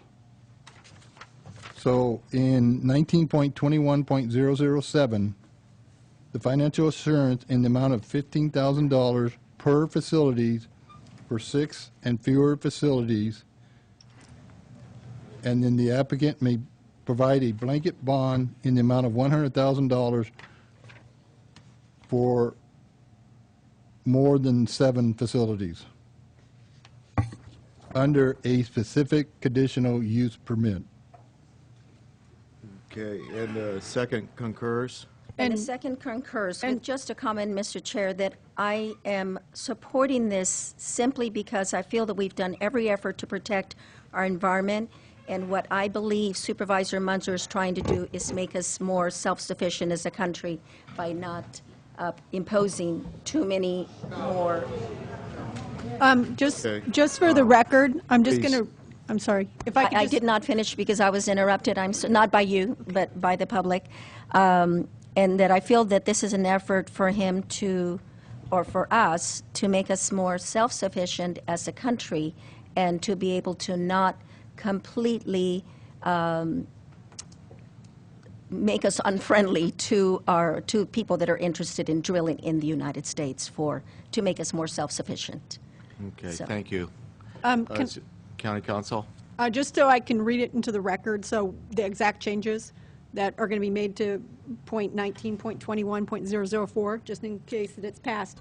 Facilities includes tanks, compressors, pumps, vessels, and other large equipment or structures pertinent to oil field operations sited at a single location, which are related up to 6 wells, or I could say which related to 6 wells, related to no more than 6 wells. Or I'll just say which are related to up to 6 wells.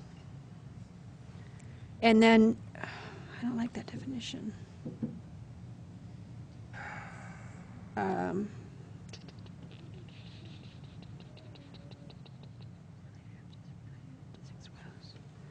I'm not sure that that's the best definition, but we'll just say which are related up to 6 wells.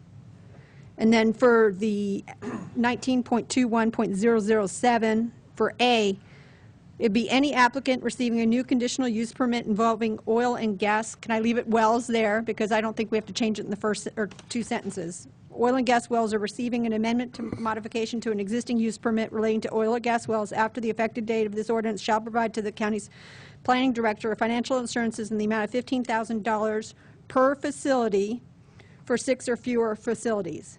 For applicants with 7 or more facilities, the applicant may provide a blanket bond in the amount of $100,000 for all of applicant's facilities under a specific conditional use permit. The proof of financial assurances shall be provided to the planning department prior to beginning any work on site. If more than one bond is provided, each well shall allow the bond to be drawn for any facility authorized under the, I'll change it to conditional use permit or relating to the conditional use permit as set forth below, and then the rest of it, I think, stays the same. I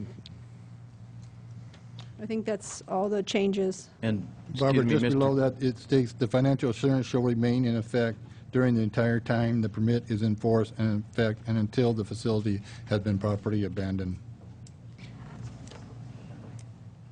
Mr. Chair, did the motion include the making the CEQA findings and accept introduction, waiver of further reading, that statement also? Yeah. Yes, I thought Barbara read that also. No, I just want to make sure the Oh. motion included that. Oh, okay.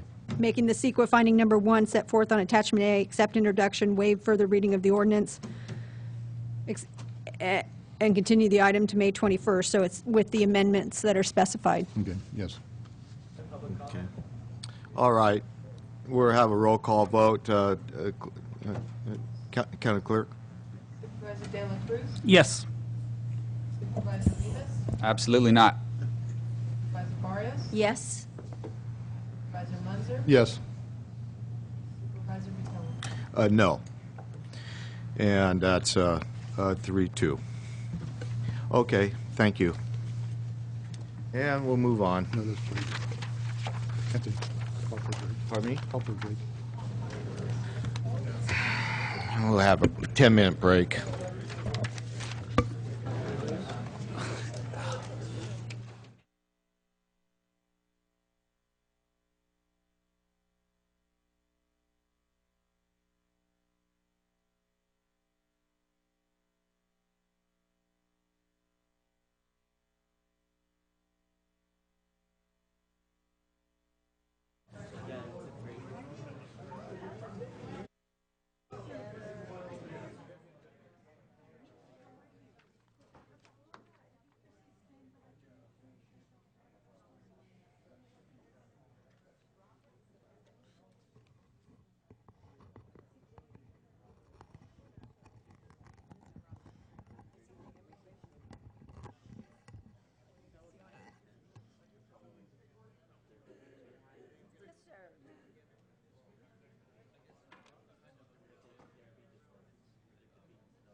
For the national good, that's the only, what I am very happy about is that all the environmental stuff. We're protecting our environment, we're protecting my statement would be, the only reason I did this is simply to be able to open the doors for us to have more application, more local.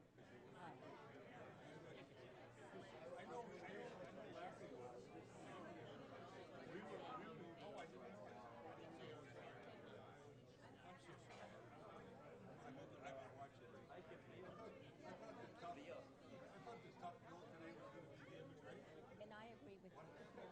Have a way of tracking that? Probably not. But that is my hope, that that is the reason why it's being done. I mean, it would make no sense to not even shipping in. At least I would think so. It goes on the market and it's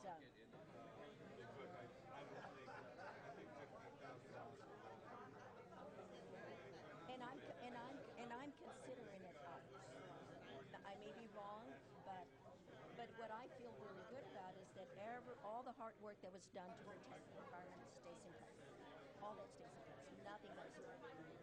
That's a good thing. It was more of a compromise to have an open door, a little bit more friendlier.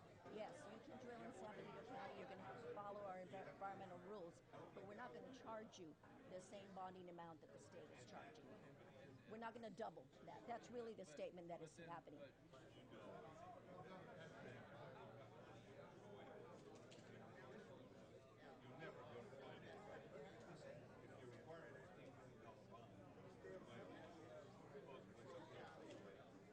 They're not comfortable with it, trust me. What we've done in San Benito County, we've gotten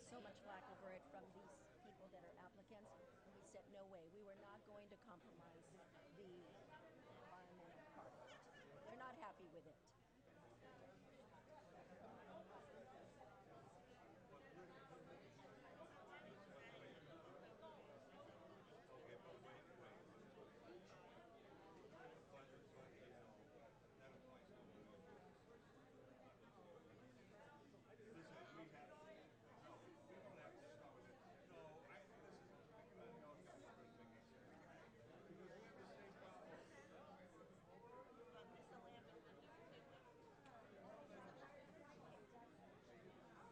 Even in spite of the fact that we didn't change any of all the environmental part. And that's a very good perspective, and I appreciate that you're saying yes, and I have to agree with you that in retrospect, you're absolutely right, that it probably avoided some of that, but that was not the intent. I think, yeah, it was not the intent.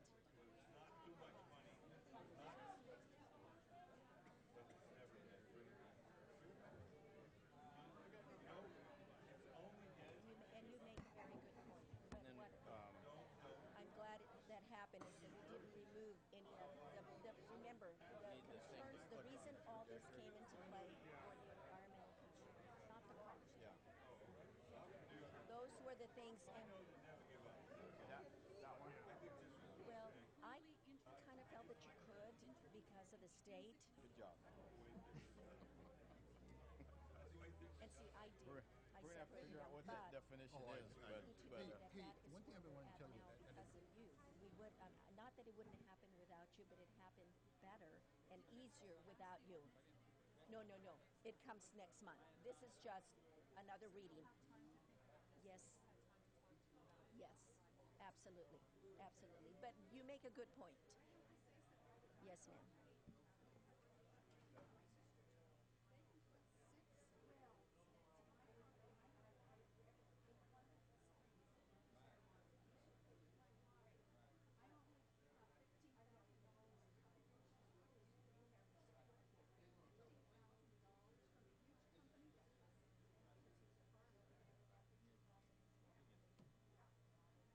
Was 50,000 for well, still not.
I want to call the meeting back to order, and we have an item on immigration reform supporting a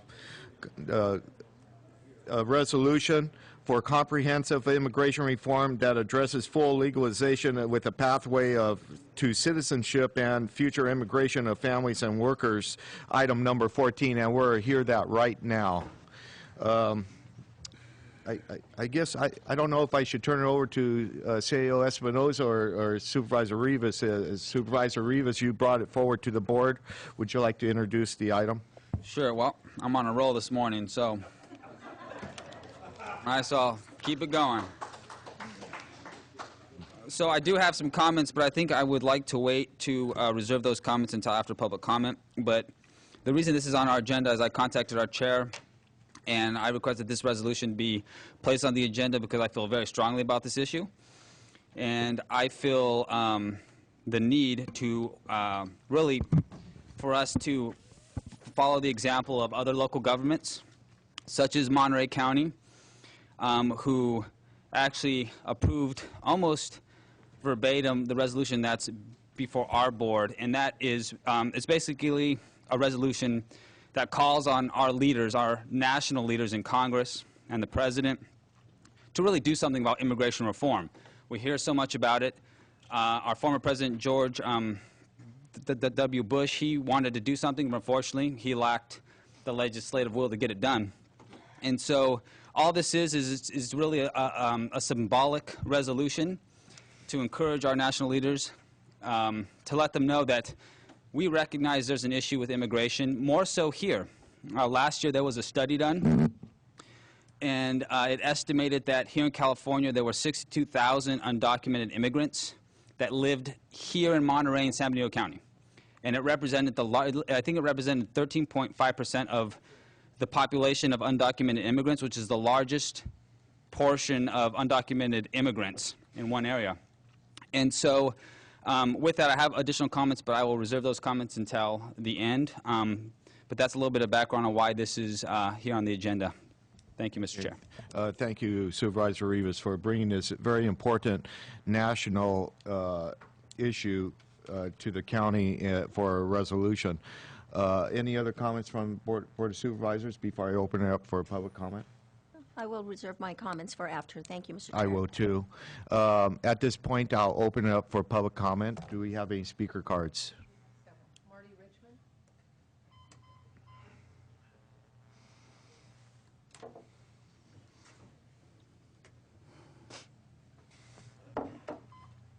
Marty Richmond from Hollister. Is this on? Yes. Can you hear me? Mr. Chairman, they say fools rush in where angels fear to tread. Well, I'm the fool, so I'm rushing in. First of all, let me give you some background on myself. Of course, like many Americans, I come from an immigrant family. 3 of my grandparents immigrated to the United States in the late 1800s, early 1900s. And my 4th grandparent, we're not quite sure where she came from, okay? So she may have. And I reviewed the immigration records of the 3 grandparents I know came in through Ellis Island at the time. And I know at least one of them lied because he said he had $25. And I know for a fact he did not have that $25. So immigrants have made this country great. And I'm all for immigration into the United States. So I can support that totally. As far as illegal immigrants, I don't like the term undocumented workers. I think that's just a workaround for people who are politically correct. As far as illegal immigrants go, there were probably 12 or 13 million illegal immigrants in the United States, and we're not deporting 12 or 13 million people. Nobody believes that, okay? So I am also for those who have been here and been good citizens, if I can use that word in the wrong context, good residents, I also support giving them a path to citizenship. In fact, if I was king for a day, and I'm not king for a day, I would force people who want permanent residence here say after so many years you have to take citizenship or you have to leave. I don't think you should come to a country, live here for 20 years, and maintain that you have no responsibility to become a citizen. That's just my personal feel. There are 3 pretty easy requirements, I think. There are requirements to live here for a certain period of time in good standing, and those are normally waived if you join the military or for other reasons, and learn some basic English, and it's pretty easy, even though I know people who have some language problems, but it's pretty easy. And my wife had to go through this because she's an immigrant, and take some civics lessons and swear your allegiance to the Constitution and the nation. I think that's good. So all that stuff I could support in this proposal, but I have a problem with what's not there, which was 2 of the hinge pins of immigration reform, and those 2 hinge pins were, number 1, to get people to stop employing illegal immigrants. We understand that most people come here for economic reasons, and if we allow, I'll wrap up, if we allow 12 million people to become immigrants, citizens, they're going to bring their families, that's fine, and we're going to absorb 30 million people, and we will be able to do that over time, and that'll be fine with me. But I do think we need to implement a procedure, and thank you for letting me go over, where we enforce the rules. If we allow immigration reform and we allow passive citizenship, we have to enforce the borders because we cannot absorb the entire world. Thank you for your time. Marvin Jones?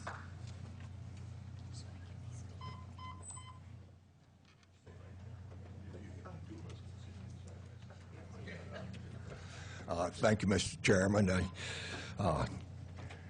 Little genealogy on my part. A couple of years ago, I think it was when Mr. Bush was trying to get the immigration reform, and one of my daughters says that we're all immigrants. And I had to correct her. I told her that, you know, she's got a number of ancestors that were charter members, and that they were here before the country. But be that as it may, also in full disclosure, I've got a couple of third-generation Latino granddaughters that are qualified for the Daughters of the American Revolution, and that would be an interesting combination there, if you would. Back to the matter at hand, the presidential primary several years ago, topic came up, I believe it was Newt Gingrich that came up with a proposal for immigration reform, and you know, your whereases, if that's not bad English, number 4, 5, 6, 8, and 11 mimic some of his recommendations. And for that, since he was first to propose something of the third rail of politics, if you will, since he was the first that came up with immigration reform from a presidential primary aspect of it, that and other reasons he got demagogued out of the contest. I thought those particular ones were good back then. I still think that they're good ones that that you have in this resolution or this item. I did have a problem with the first be it resolved. Full legalization with a path to citizenship for future illegal immigrants. My words, not exactly the way they're written there. If you mean that in 4 or 5 years, if we have an illegal immigrant that makes it across the border, that he gets to have this full legalization and pathway, then that's what it says. If that's not your intent, it's a little ambiguous, and you ought to correct that to where it does not include future illegal immigrants. Thank you. Thank you. Rob Bernowski?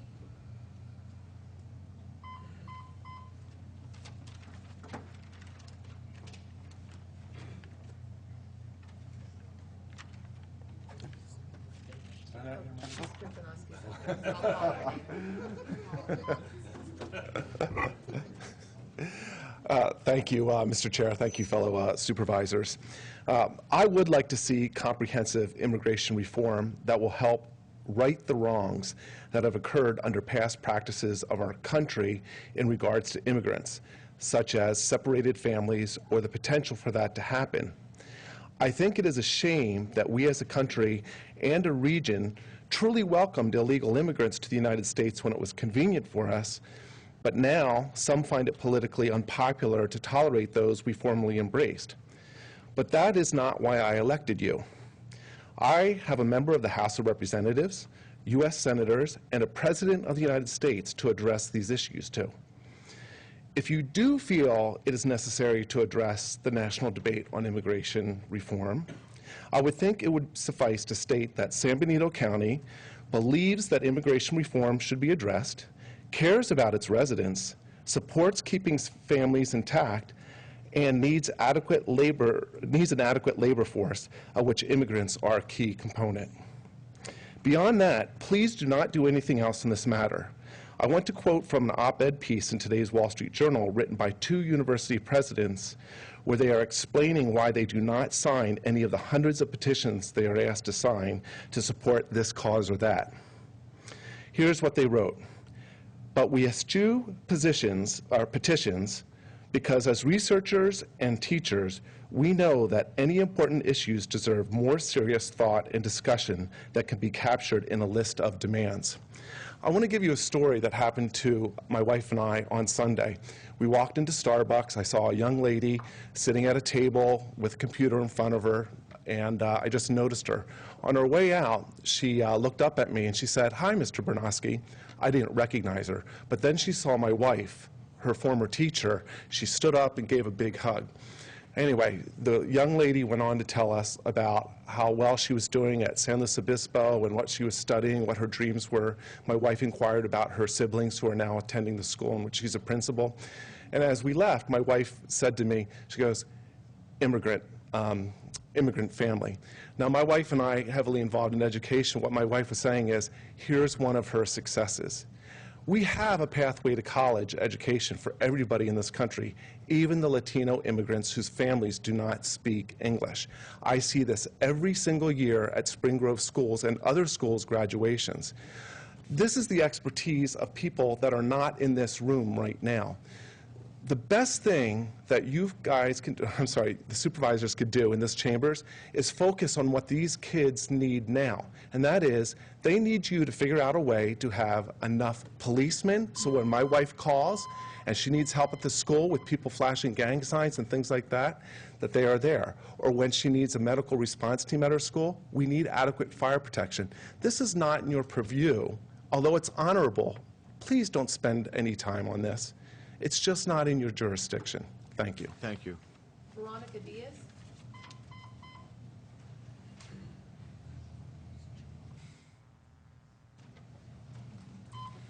Good morning. My name is Veronica Diaz, and I'm here on behalf of the Coalition for Immigration Reform of the Central Coast. Thank you for your time. So just a little bit of history about us and why we're supporting this resolution at the local levels in Monterey, Santa Cruz, and San Benito County.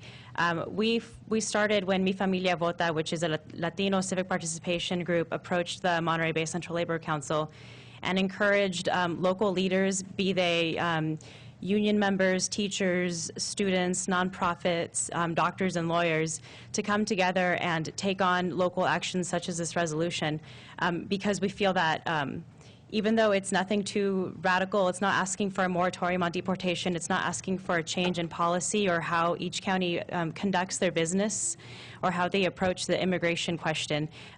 It sends a clear sign to the undocumented people of these communities that they shouldn't be afraid to keep going to school, to keep working. Many of them have a tax identification number to keep paying taxes.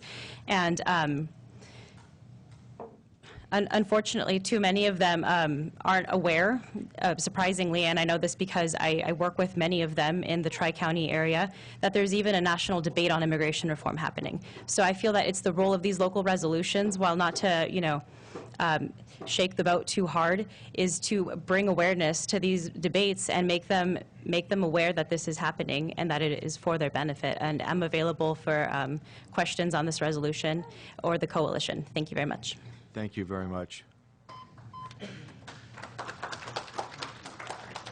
Monica Quiroz Rivera?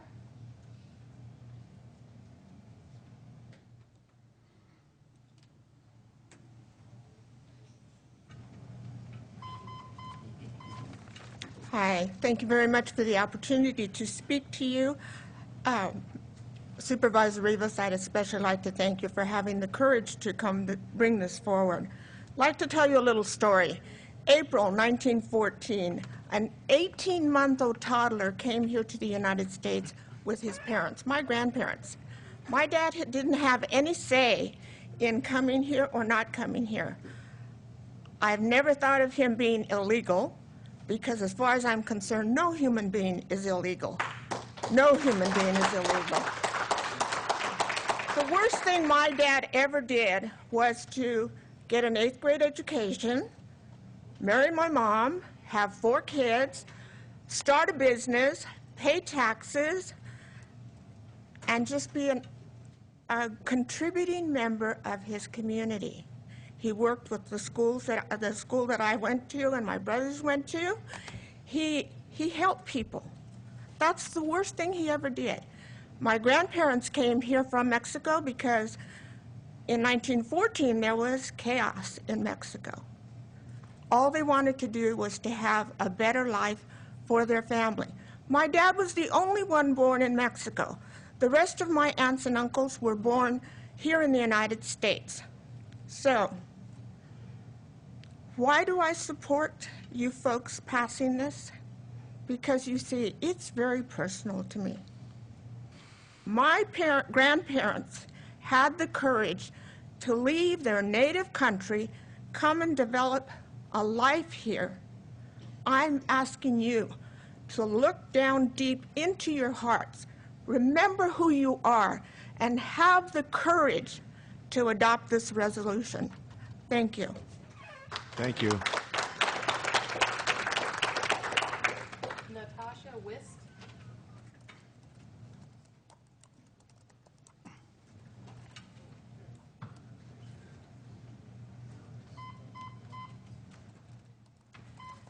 Yes, I'm Natasha West, and I'm a retired educator, and for the last 8 years, I have been a volunteer teacher at an immigrant center for women. And we serve over 100 women a year. And I teach English, and I teach some history and geography and women's issues. And this has been one of the most fulfilling projects of my life. And I can tell you from the 8 years that I've been there that many of the women I've worked with have become teachers, have become started their own small businesses in cleaning. They have learned computer skills beyond which I have, and along with English and math and studying for their GEDs. And of all the women that I've taught, there's not one that doesn't come from a family in which there is at least one or more undocumented people. And the social, emotional, and economic costs of deportation, separation of families, and incarceration in these privately owned, taxpayer-supported deportation centers is enormous. And I'm urging you to adopt this resolution because the majority of our undocumented people here are not drug dealers, are not criminals, but are hardworking, law-abiding, tax-paying members of our community. Thank you.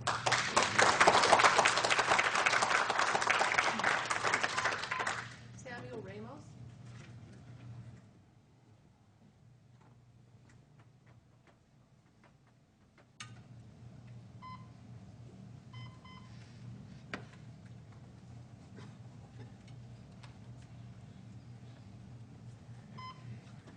I am Samuel Ramos, hijo de Licha, or the son of Licha, and a grandchild of Rafael Flores from Los Ramones, Nuevo León. And I come here to speak of more so of the campesino, you know, because some of us have a credential from some university, and the campesino wears his credentials in his hands, you know. And I started in the campo at 6 years old in South Texas, Hidalgo County. My father was a campesino from birth, and he died a campesino, you know. And I remember I met La Migra by the Rio Bravo, which is called the Rio Grande, picking cotton at 10 years old. Later, I met La Migra at Ferry Morse. I had the short handle hoe, that infamous instrument, you see. And the only identification that I had was the university card, which was from UCSC. And La Migra would look at the card and he would look at me, and you know, he couldn't believe it. But yeah, our people, our givers, they've done a lot for this country, you see. And going back maybe a little over 500 years, I'm an Apache descendant, you see. And if you're Mexican, you're Indian, you know. This is 98% correct, you see. And we were all the way from Alaska to La Tierra del Fuego in Argentina, you see. So it's kind of difficult to think that you need documents, you know, which we do, you know. But it's, if you're a Native American, it's you wonder, you know, like, you know, I was born here, you see. But our people have given a lot, you know, and I've worked with almost all the labor contractors in the 1970s here in Hollister, including David Wyrick. So I would definitely hope that you go for this resolution. You see, it is very important. Thank you very much. Thank you. Lizette Rodriguez.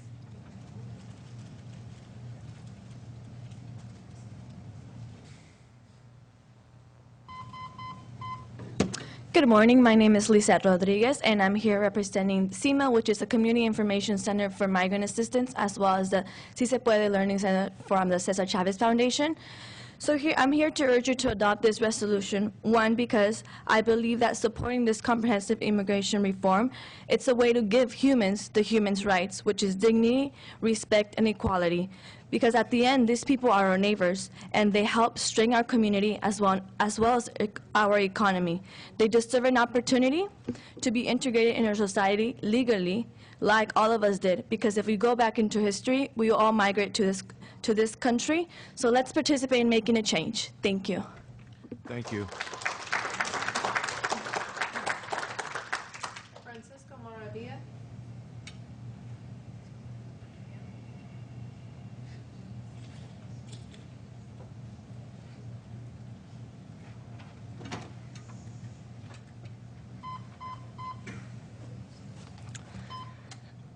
Good morning, Mr. Chairman. Good morning, Board of Supervisors. My name is Francisco Javier Maravilla, and I am a dreamer. I'm still a dreamer. I was born and raised in Mexico City, and my parents decided that if they wanted a better future for their children was to seek more, and that was given an opportunity. This country has given my family, myself, an opportunity to succeed. I've been living in this country as an immigrant for almost 20 years. I came at the age of 10. I adapt to the language. I adapt to the culture. I love this country as much as I love where I come from. And as many as we can stand here and really give you our experience as immigrant, I want you to see what we have done and we do every day in order to succeed in this country and provide more, as any of the members, community here has done. I graduated back in 2002 from San Benito High School. I'm a proud Hay Baylor. Me too. I'm really proud. I graduated with the 10% of my class. I was fortunate to be accepted at California Polytechnic State University, San Luis Obispo. I went there with the hard struggle of my parents, and of course, what else? I couldn't afford, I couldn't apply for financial aid. I couldn't, get those grants, those loans. It was just a hard struggle for my parents, my family, and myself. And also help from the community, scholarships that some way or another was able to help me pay for my school. I was there for 6 years, and I achieved my bachelor's in architecture.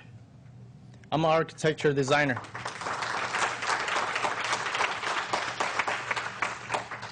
And of course, in school, I felt, alienated, like I wasn't part of it. But you know what? I was part of it.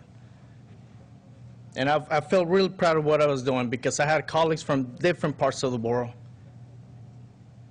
And they really taught me what I can do studying abroad.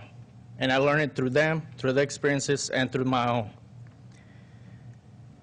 I'm here, as a testimony of individuals that come here not just to take advantage of things. We come here to take advantage of those opportunities to continue forward. I urge you to adopt this resolution and give us the opportunity to become aspiring citizens of this nation. Thank you very much. Thank you very much.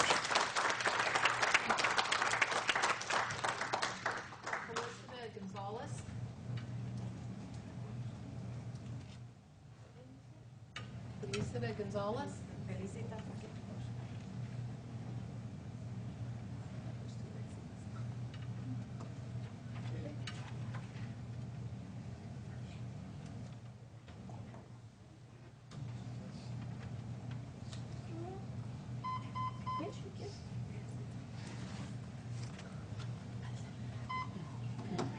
My name is Sarai Martinez. I'm going to be translating, so just letting you know. Mi nombre es Felicita González. Buenos días a todos. Yo vivo aquí en Hallister y yo vengo a representar a la gente indígena. My name is Felicita González. Good morning, and I'm here to represent the indigenous community of this region. Lo que yo vengo a pedir a ustedes es que si pueden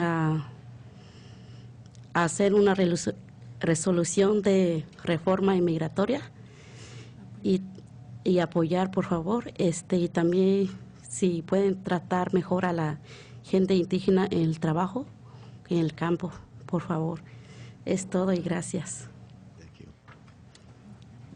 I'm here to urge you to support this petition in order to help the people that work in the fields to have better wages. And thank you so much. And I also want to mention that Felicita this is the first time speaking on public, so she is very nervous, but she's also very encouraged to be here and represent the indigenous community that live in this community. Thank you.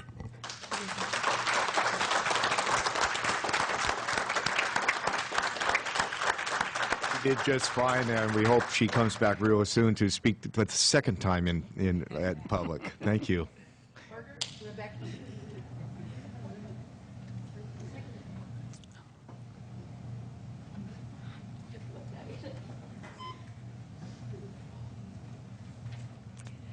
My name is Margaret Rebecki. I'm a retired teacher, and I've been here in Hollister for the past 30-something years, and I'm an advocate for immigrants, and I've always been an advocate for immigrants. And why have I been an advocate for immigrants? My father came to the United States in the 40s. We come from a family of 11. 6 brothers of 11. 6 brothers and sisters were born in Mexico, and my father was born in Mexico. They came to this country undocumented.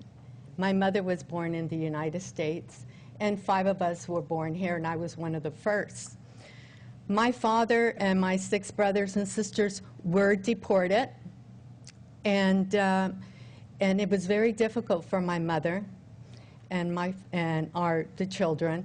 And so we had the community who helped us and helped my father. Eventually they became citizens. My father was always grateful for this country. He came here and we learned English. We all became professionals, teachers, politicians, nurses, whatever in our community. My father says we must never forget where we came from. And my father always said, give back to your community because they helped us. Well, we have given back. And the reason that I've been an advocate is that I cannot forget where I came from when I'm going on Highway 25 and I see these Oaxaqueños and I see these migrant workers working hard, and I see my brothers and my sisters and myself working in those fields.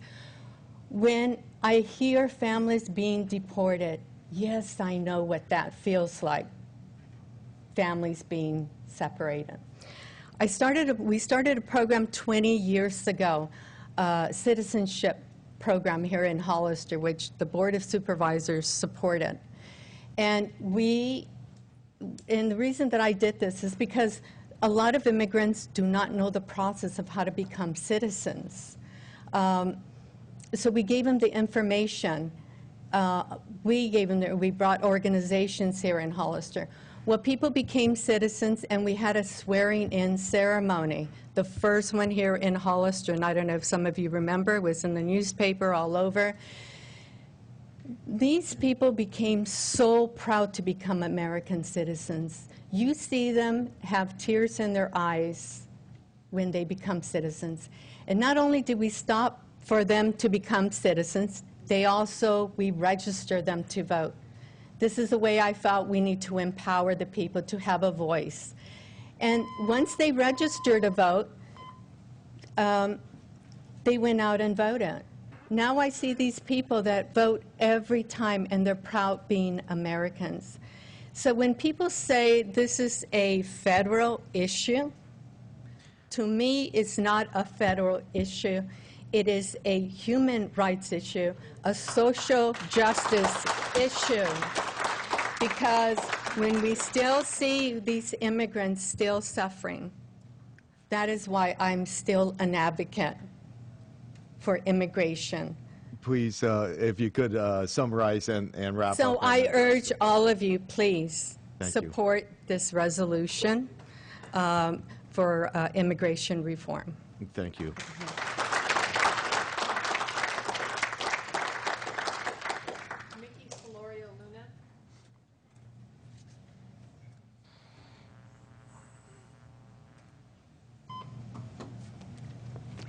Good morning, Mr. Chairman, members of the Board of Supervisors, and the audience. My name is Mickey Solorio Luna, and I am the current National Vice President of the League of United Latin American Citizens, LULAC. And I'm here before you to speak on the resolution that is being proposed. And I'd like to thank the board, especially Supervisor Rivas, for bringing this to the forefront at a local level. I have been addressing this for the past maybe 2 years. I've been on the National Board of LULAC for 3 years now, and we have been on Capitol Hill in February. I was there with the Senate.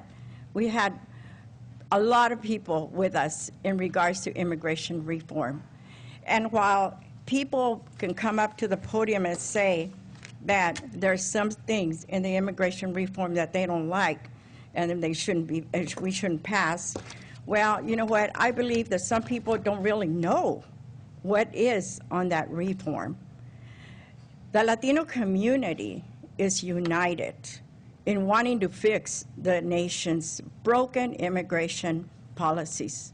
As LULAC, yes, we are at the forefront, and we do feel that there's some things going wrong. We do feel that it needs to be addressed.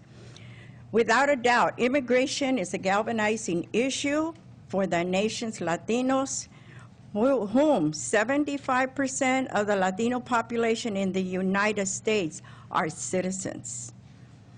What has happened here is that we need to start addressing this at a local level. We appreciate you bringing it here, and the Monterey County Supervisors approved it, the City Council of Salinas approved it, and we're looking forward to the City of Hollister approving it. It's a support base. It's not saying that you're taking any action right now on any of the immigration issues that are coming up with the immigration reform bill.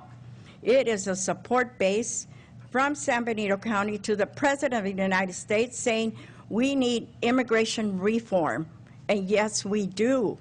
But in that, we want to make sure that you are aware that 900,000 Latino citizens are turning 18 years old every year.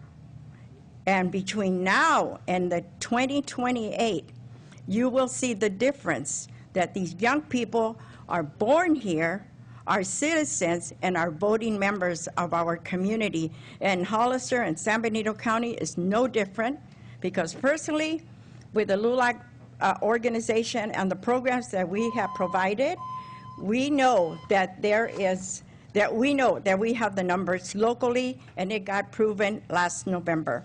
One thing that I just want to mention to you is that we want to make sure that the immigration bill provides a path to citizenship, restructure the immigration system, preserve family unity, and ensure the due process of civil rights and humane enforcement on immigration laws. And just in closing, let me just say to you that who would know that a young little boy, 3 years old, was brought over from Mexico City into the United States, into San Benito County, and would have today the best Mexican restaurant in San Juan Bautista, you know?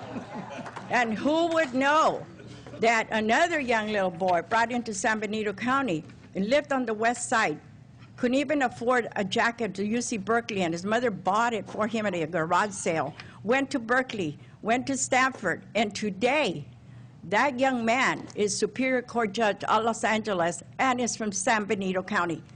Please consider this resolution. It's a support base for all the other resolutions currently being passed. Thank you. Thank you, Mickey.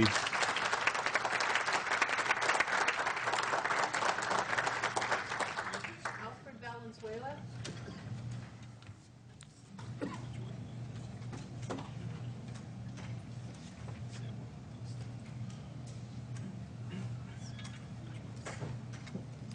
Good morning, Board of Supervisors. Good morning. I'm here today because my father was born 1905, and he came to San Benito County in 1922, and he's given a lot of people a lot of opportunity in housing, working.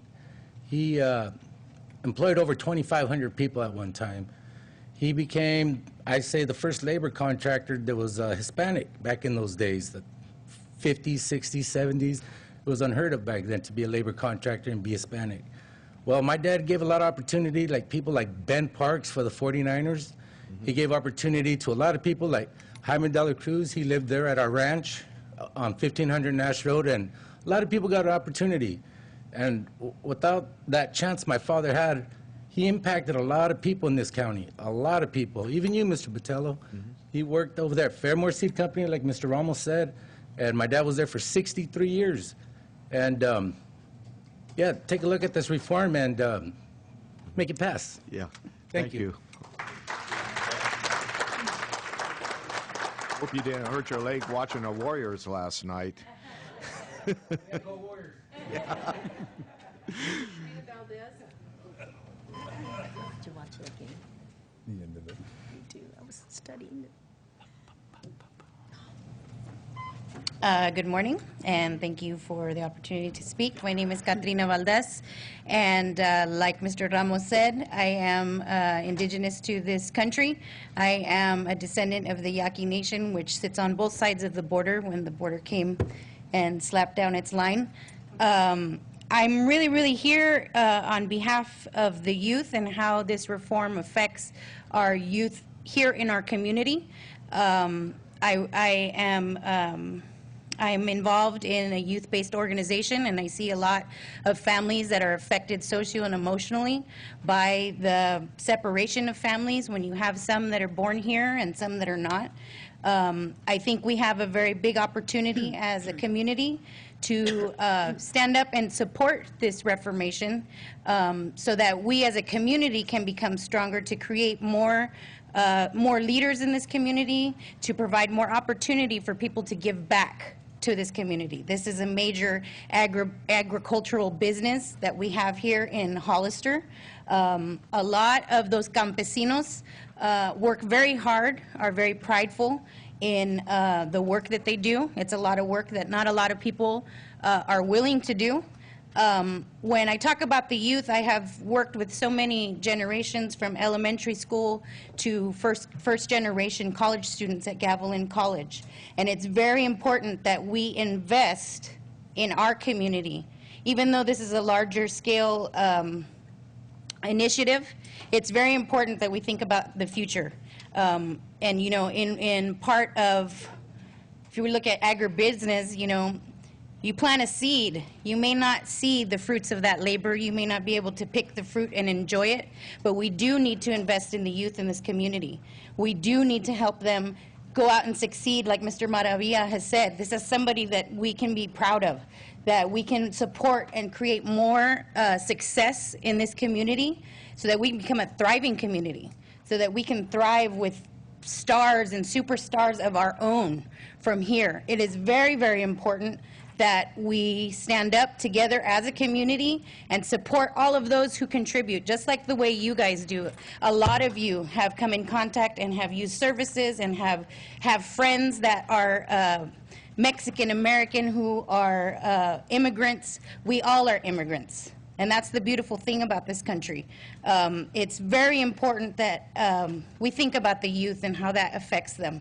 We talk about all this tax-paying dollars of intervention services and support services. If we just did a little more to invest ahead of time, we wouldn't have to pay as much as that.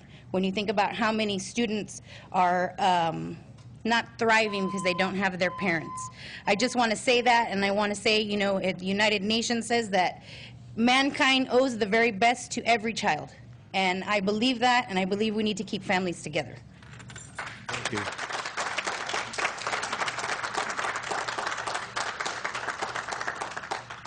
Belén Martinez.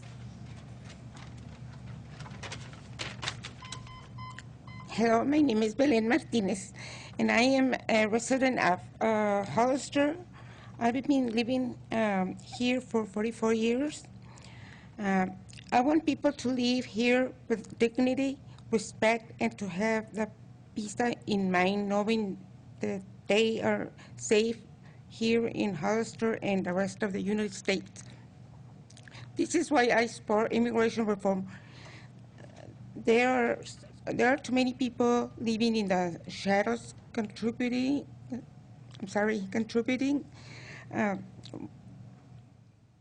to our lives, who work hard jobs that because of their status will never be able to make their lives better. They can be the most productive person, kind, community member, idle citizen without citizenship. It's these very people we must help out today and give them a voice. Our immigration system is broken. People are forced to wait in line. That drops people in the middle of the process. Please vote yes on this resolution. Thank you. Thank you. Martinez.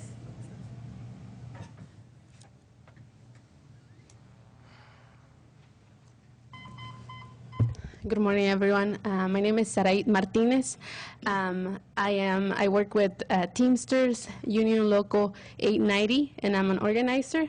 And I'm also an indigenous to this nation from Zapotec descent from the state of Oaxaca.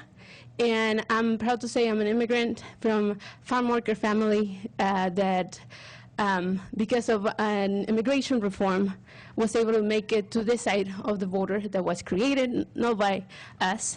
And successfully, I've been able to learn and navigate the system, to learn English, and to graduate with a master's degree, which makes a statement for you guys to support and for everyone to support immigration reform, because nobody migrates and leave their country to be in a complete strange place just for no reason or to take advantage of somebody else.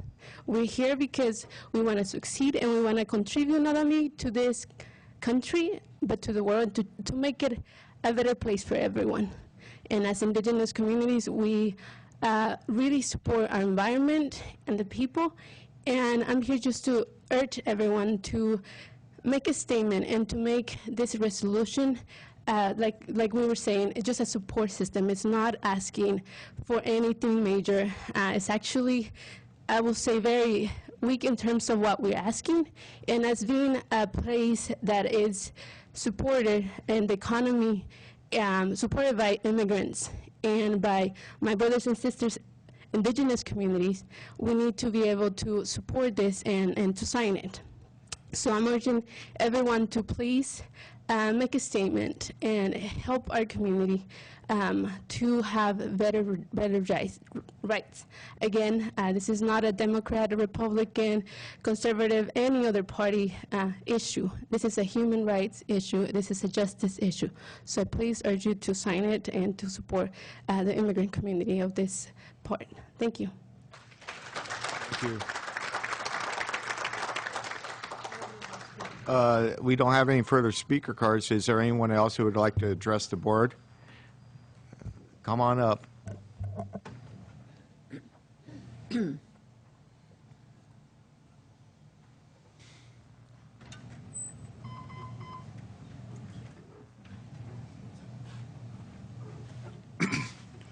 My name is Gaylord Smith. I'm actually a resident of Monterey County. I'm here representing the Coalition for Immigration Reform, the Central Coast. I'm a retired bilingual and migrant resource teacher. And so I think a couple of things, you've really heard a lot of emotional, local things, but some things you need to know about the bill before Congress is that it addresses some of the issues that were brought before. For example, it really does a lot of justice for two people that should interest you. Agricultural workers. They have to prove they've worked in agriculture for the last 2 years, 100 days. They have a chance to get a green card within 5 years if they continue working in agriculture. But they can, you know, the next thing is we're not inviting future illegal immigrants into this country. It doesn't do that. In fact, the bill doesn't go into effect unless, the way the bill stands now, nothing goes into effect unless we secure our southern border almost completely. The Republicans are making sure of that. It establishes a board to determine the needs of agricultural workers in the future, and then they will come in and be, it's not like the Bracero program. There will be people who come in with work authorization, and they'll be allowed to bring their families. After a certain amount of years, they too will be allowed as a normal immigrant, but they're, you know, fulfilling the need of agriculture, okay, but legally and with dignity. Not like the Bracero program, which really mistreated people. The other thing that's really important about this bill is it really, the one before Congress that you're urging Congress to pass, is it really does justice to the dream children who are here not by any reason except that their parents brought them. They didn't choose, but they're here. This is their country. And it, so I urge you to pass it. You know, my ancestors were immigrants. Actually, they were immigrants before this was a country. They weren't invited. There was nobody, no Indian tribe said, come take my land and shoot me. You know, I'm the child of illegal immigrants too. Thank you. Thank you.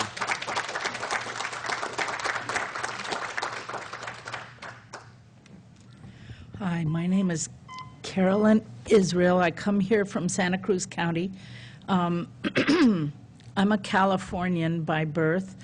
My grandparents on one side came here 1600s, I think. Quakers were running from, they had a quibble with the King of England, I think. So they were immigrants and came like a lot of people came out of political quibbles. They didn't want to bow down. They didn't think anybody was better than anybody. And then on the other side, people came from Europe escaping for better opportunities and escaping violence. So what I wanted to bring out was one thing. I think a lot of very important points have been brought out here. Who benefits out of what? And I just wanted to bring up one basic issue that we don't always talk about in the context of this immigration issue that we're dealing with. That is the desire on the part of some entities here for a underclass, a workforce that does not and will not ever get a minimum wage. Color has been useful. We try to, say, we said no Irish need apply. We said, we hated Italians. We hated all kinds of people, Chinese. Now things have changed, but now we're into brown people being really a big problem, Different people have been different big problems, but I think at the basis of it, we want an underclass. And I'm here to say that I think we have to face up to that and say, I, as an American, have been raised that we don't have an underclass, a permanent underclass.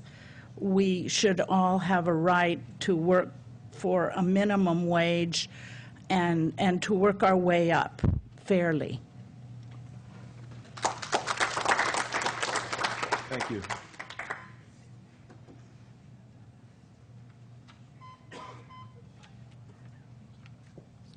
Board of Supervisors, I want to thank you for hearing this out today. I'm also here to urge you to pass this today. And I guess I could sit here and give my history lesson to you guys of our people here in this grand nation. But history is going to be made today. History is going to be made moving forward. The youth of today, they're a lot brighter than we might think. There's a big change in the attitudes of these youth today. There's a lot of more of these youth going into higher education, being professionals, serving their communities than ever before. And this is something that we need to take into consideration moving forward. If we neglect to know who these people are and they end up hiding in the shadows, only bad's going to happen to our community. If we don't help support them moving forward in giving back to our communities, for us, San Bernardino County and all these other different communities that like Monterey County and Santa Cruz are supporting their youth, then we're going to be the ones on the wrong side of history here, not supporting our community. Thank you. I just want to urge you to pass this today. Thank you very much. Yeah, thank you very much. Step to microphone. And please remember, bring a little speaker card even afterwards to make sure your name is properly recorded by our clerk. Thank you. Good morning. My name is Irma Rodriguez, and I'm here as a private citizen, and also I'm a member of the SEIU. I work as a care provider for my son, as you all know. I myself was an illegal immigrant at one time, and hopefully at that time the immigration laws were nicer to immigrants, and my parents and I became legalized. And since then the immigration laws have really bogged down and been really slow. I support Robert Rivas, and I support the immigration reform. My parents were farm workers. I know agriculture. I know we need workers. I know I have friends that are farm labor workers, growers, and there is a shortage of field labor. And you know that you and I are not going to work in the fields, and members from other countries will have to be recruited, and I would prefer that we legalize the people that are already here and not bring any more people, and give them the right to live like all of us, have the same rights, because they deserve them. They brought our food to our table for many, many years. They received poor wages, like that lady said. You know, we have to help them so that their children can go to school and become, all of us become better citizens for that. And I thank you, Robert, for bringing this up to the board, and I hope that you support the bill. Thank you. Thank you. Anyone else? Okay, with that, I'll close the public comment period and bring it back to the board. I'll say Supervisor Rivas, I was to come back to you last, but you Okay. go right now. Right, yeah, and I apologize, I'll be brief. I know we heard a lot of public comment. I do want to thank everyone for taking the time in their schedule to be here. I did found an interesting point. One of the speakers said that he believes, or they believe, that our board should focus on issues within our purview and that meet our level of expertise. If that were the case, we'd probably be out of here about 9:15 this morning, right? Which would have been nice. It would have been nice. But with that said, you know, I think reforming immigration law, it could achieve a lot of objectives. And so I really wanted to focus my comments on really three main points why I thought this should be on our agenda and why I feel we need immigration reform in this country. And you know, the first point is about, you know, it's about local, state, and our national economy. I think if we grant legal status and eventually the citizenship to undocumented immigrants already living here and working in the United States, that's going to give us an extremely powerful economic and fiscal boost. I mean, there's no question. And I think that the logic is extremely straightforward. It's basic economics. You know, the immigration reform will increase the size of the American workforce, and it's going to increase our productivity, which are both key factors to economic growth, which our country lacks, significantly lacks. And if you read the news, you'll know that Mexico, I think, has greater economic output than we do right now. And really, I say it's straightforward logic, because if you have legalized workers, they're going to end up earning higher wages, and they're going to take their earnings surplus, and they're going to invest it back in our economy, buying homes, buying cars, buying computers. But the most important thing is that they are going to pay a significant amount of money in new taxes, new tax revenue. That's the booster there. The second reason why I think we need immigration reform is we need immigration reform for our families. You know, this is a country that we can all attest to that the family is the basic unit of any society, especially ours. And we have to face it. You know, if we have an immigrant who has the support of a strong family, you know, they're more likely to give back to their community, they're more likely to pay taxes, and they're more likely to start a small business to create jobs for everybody. And our current immigration system, unfortunately, it spends billions of dollars rounding people up, breaking up families, and shutting down small businesses, and deporting people who are working, learning English, and establishing roots here. And, you know, we really need an immigration system that's going to work to strengthen families and not break them apart. And I think the final point, which is the most important one to myself, is we need immigration reform for workers. And why it's important to me is because my late grandfather, he raised me. And I owe it to him all the opportunities that I've had in life, the opportunities I've had to pursue a higher education. And he immigrated to this country in the 1950s, early 1950s. And when he arrived here in San Bernardino County, he was exploited. You know, he endured years of substandard working conditions. And I don't mean to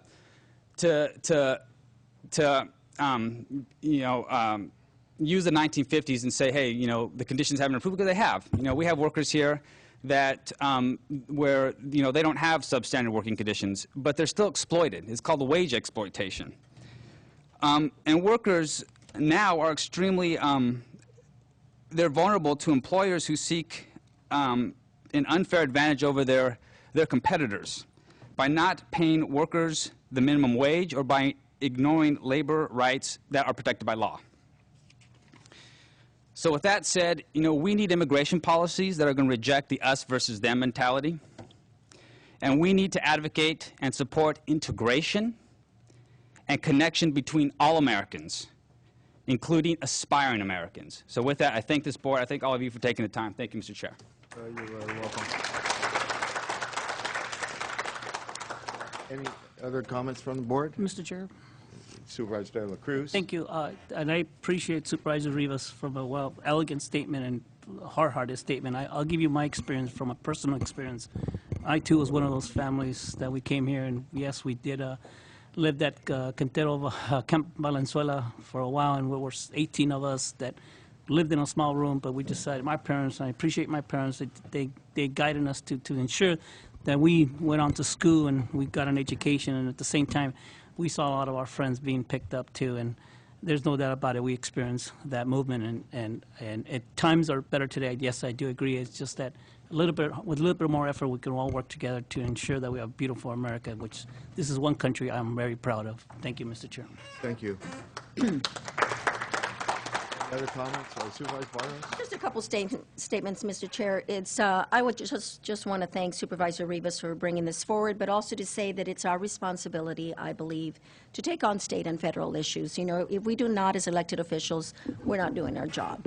So, and we have spent so many billions of dollars on criminals, on people that are doing things that are wrong, and we have missed the most basic thing, and that is to support families and people that are trying to do good and do better in this community and in the United States. So I will support this immigration reform resolution.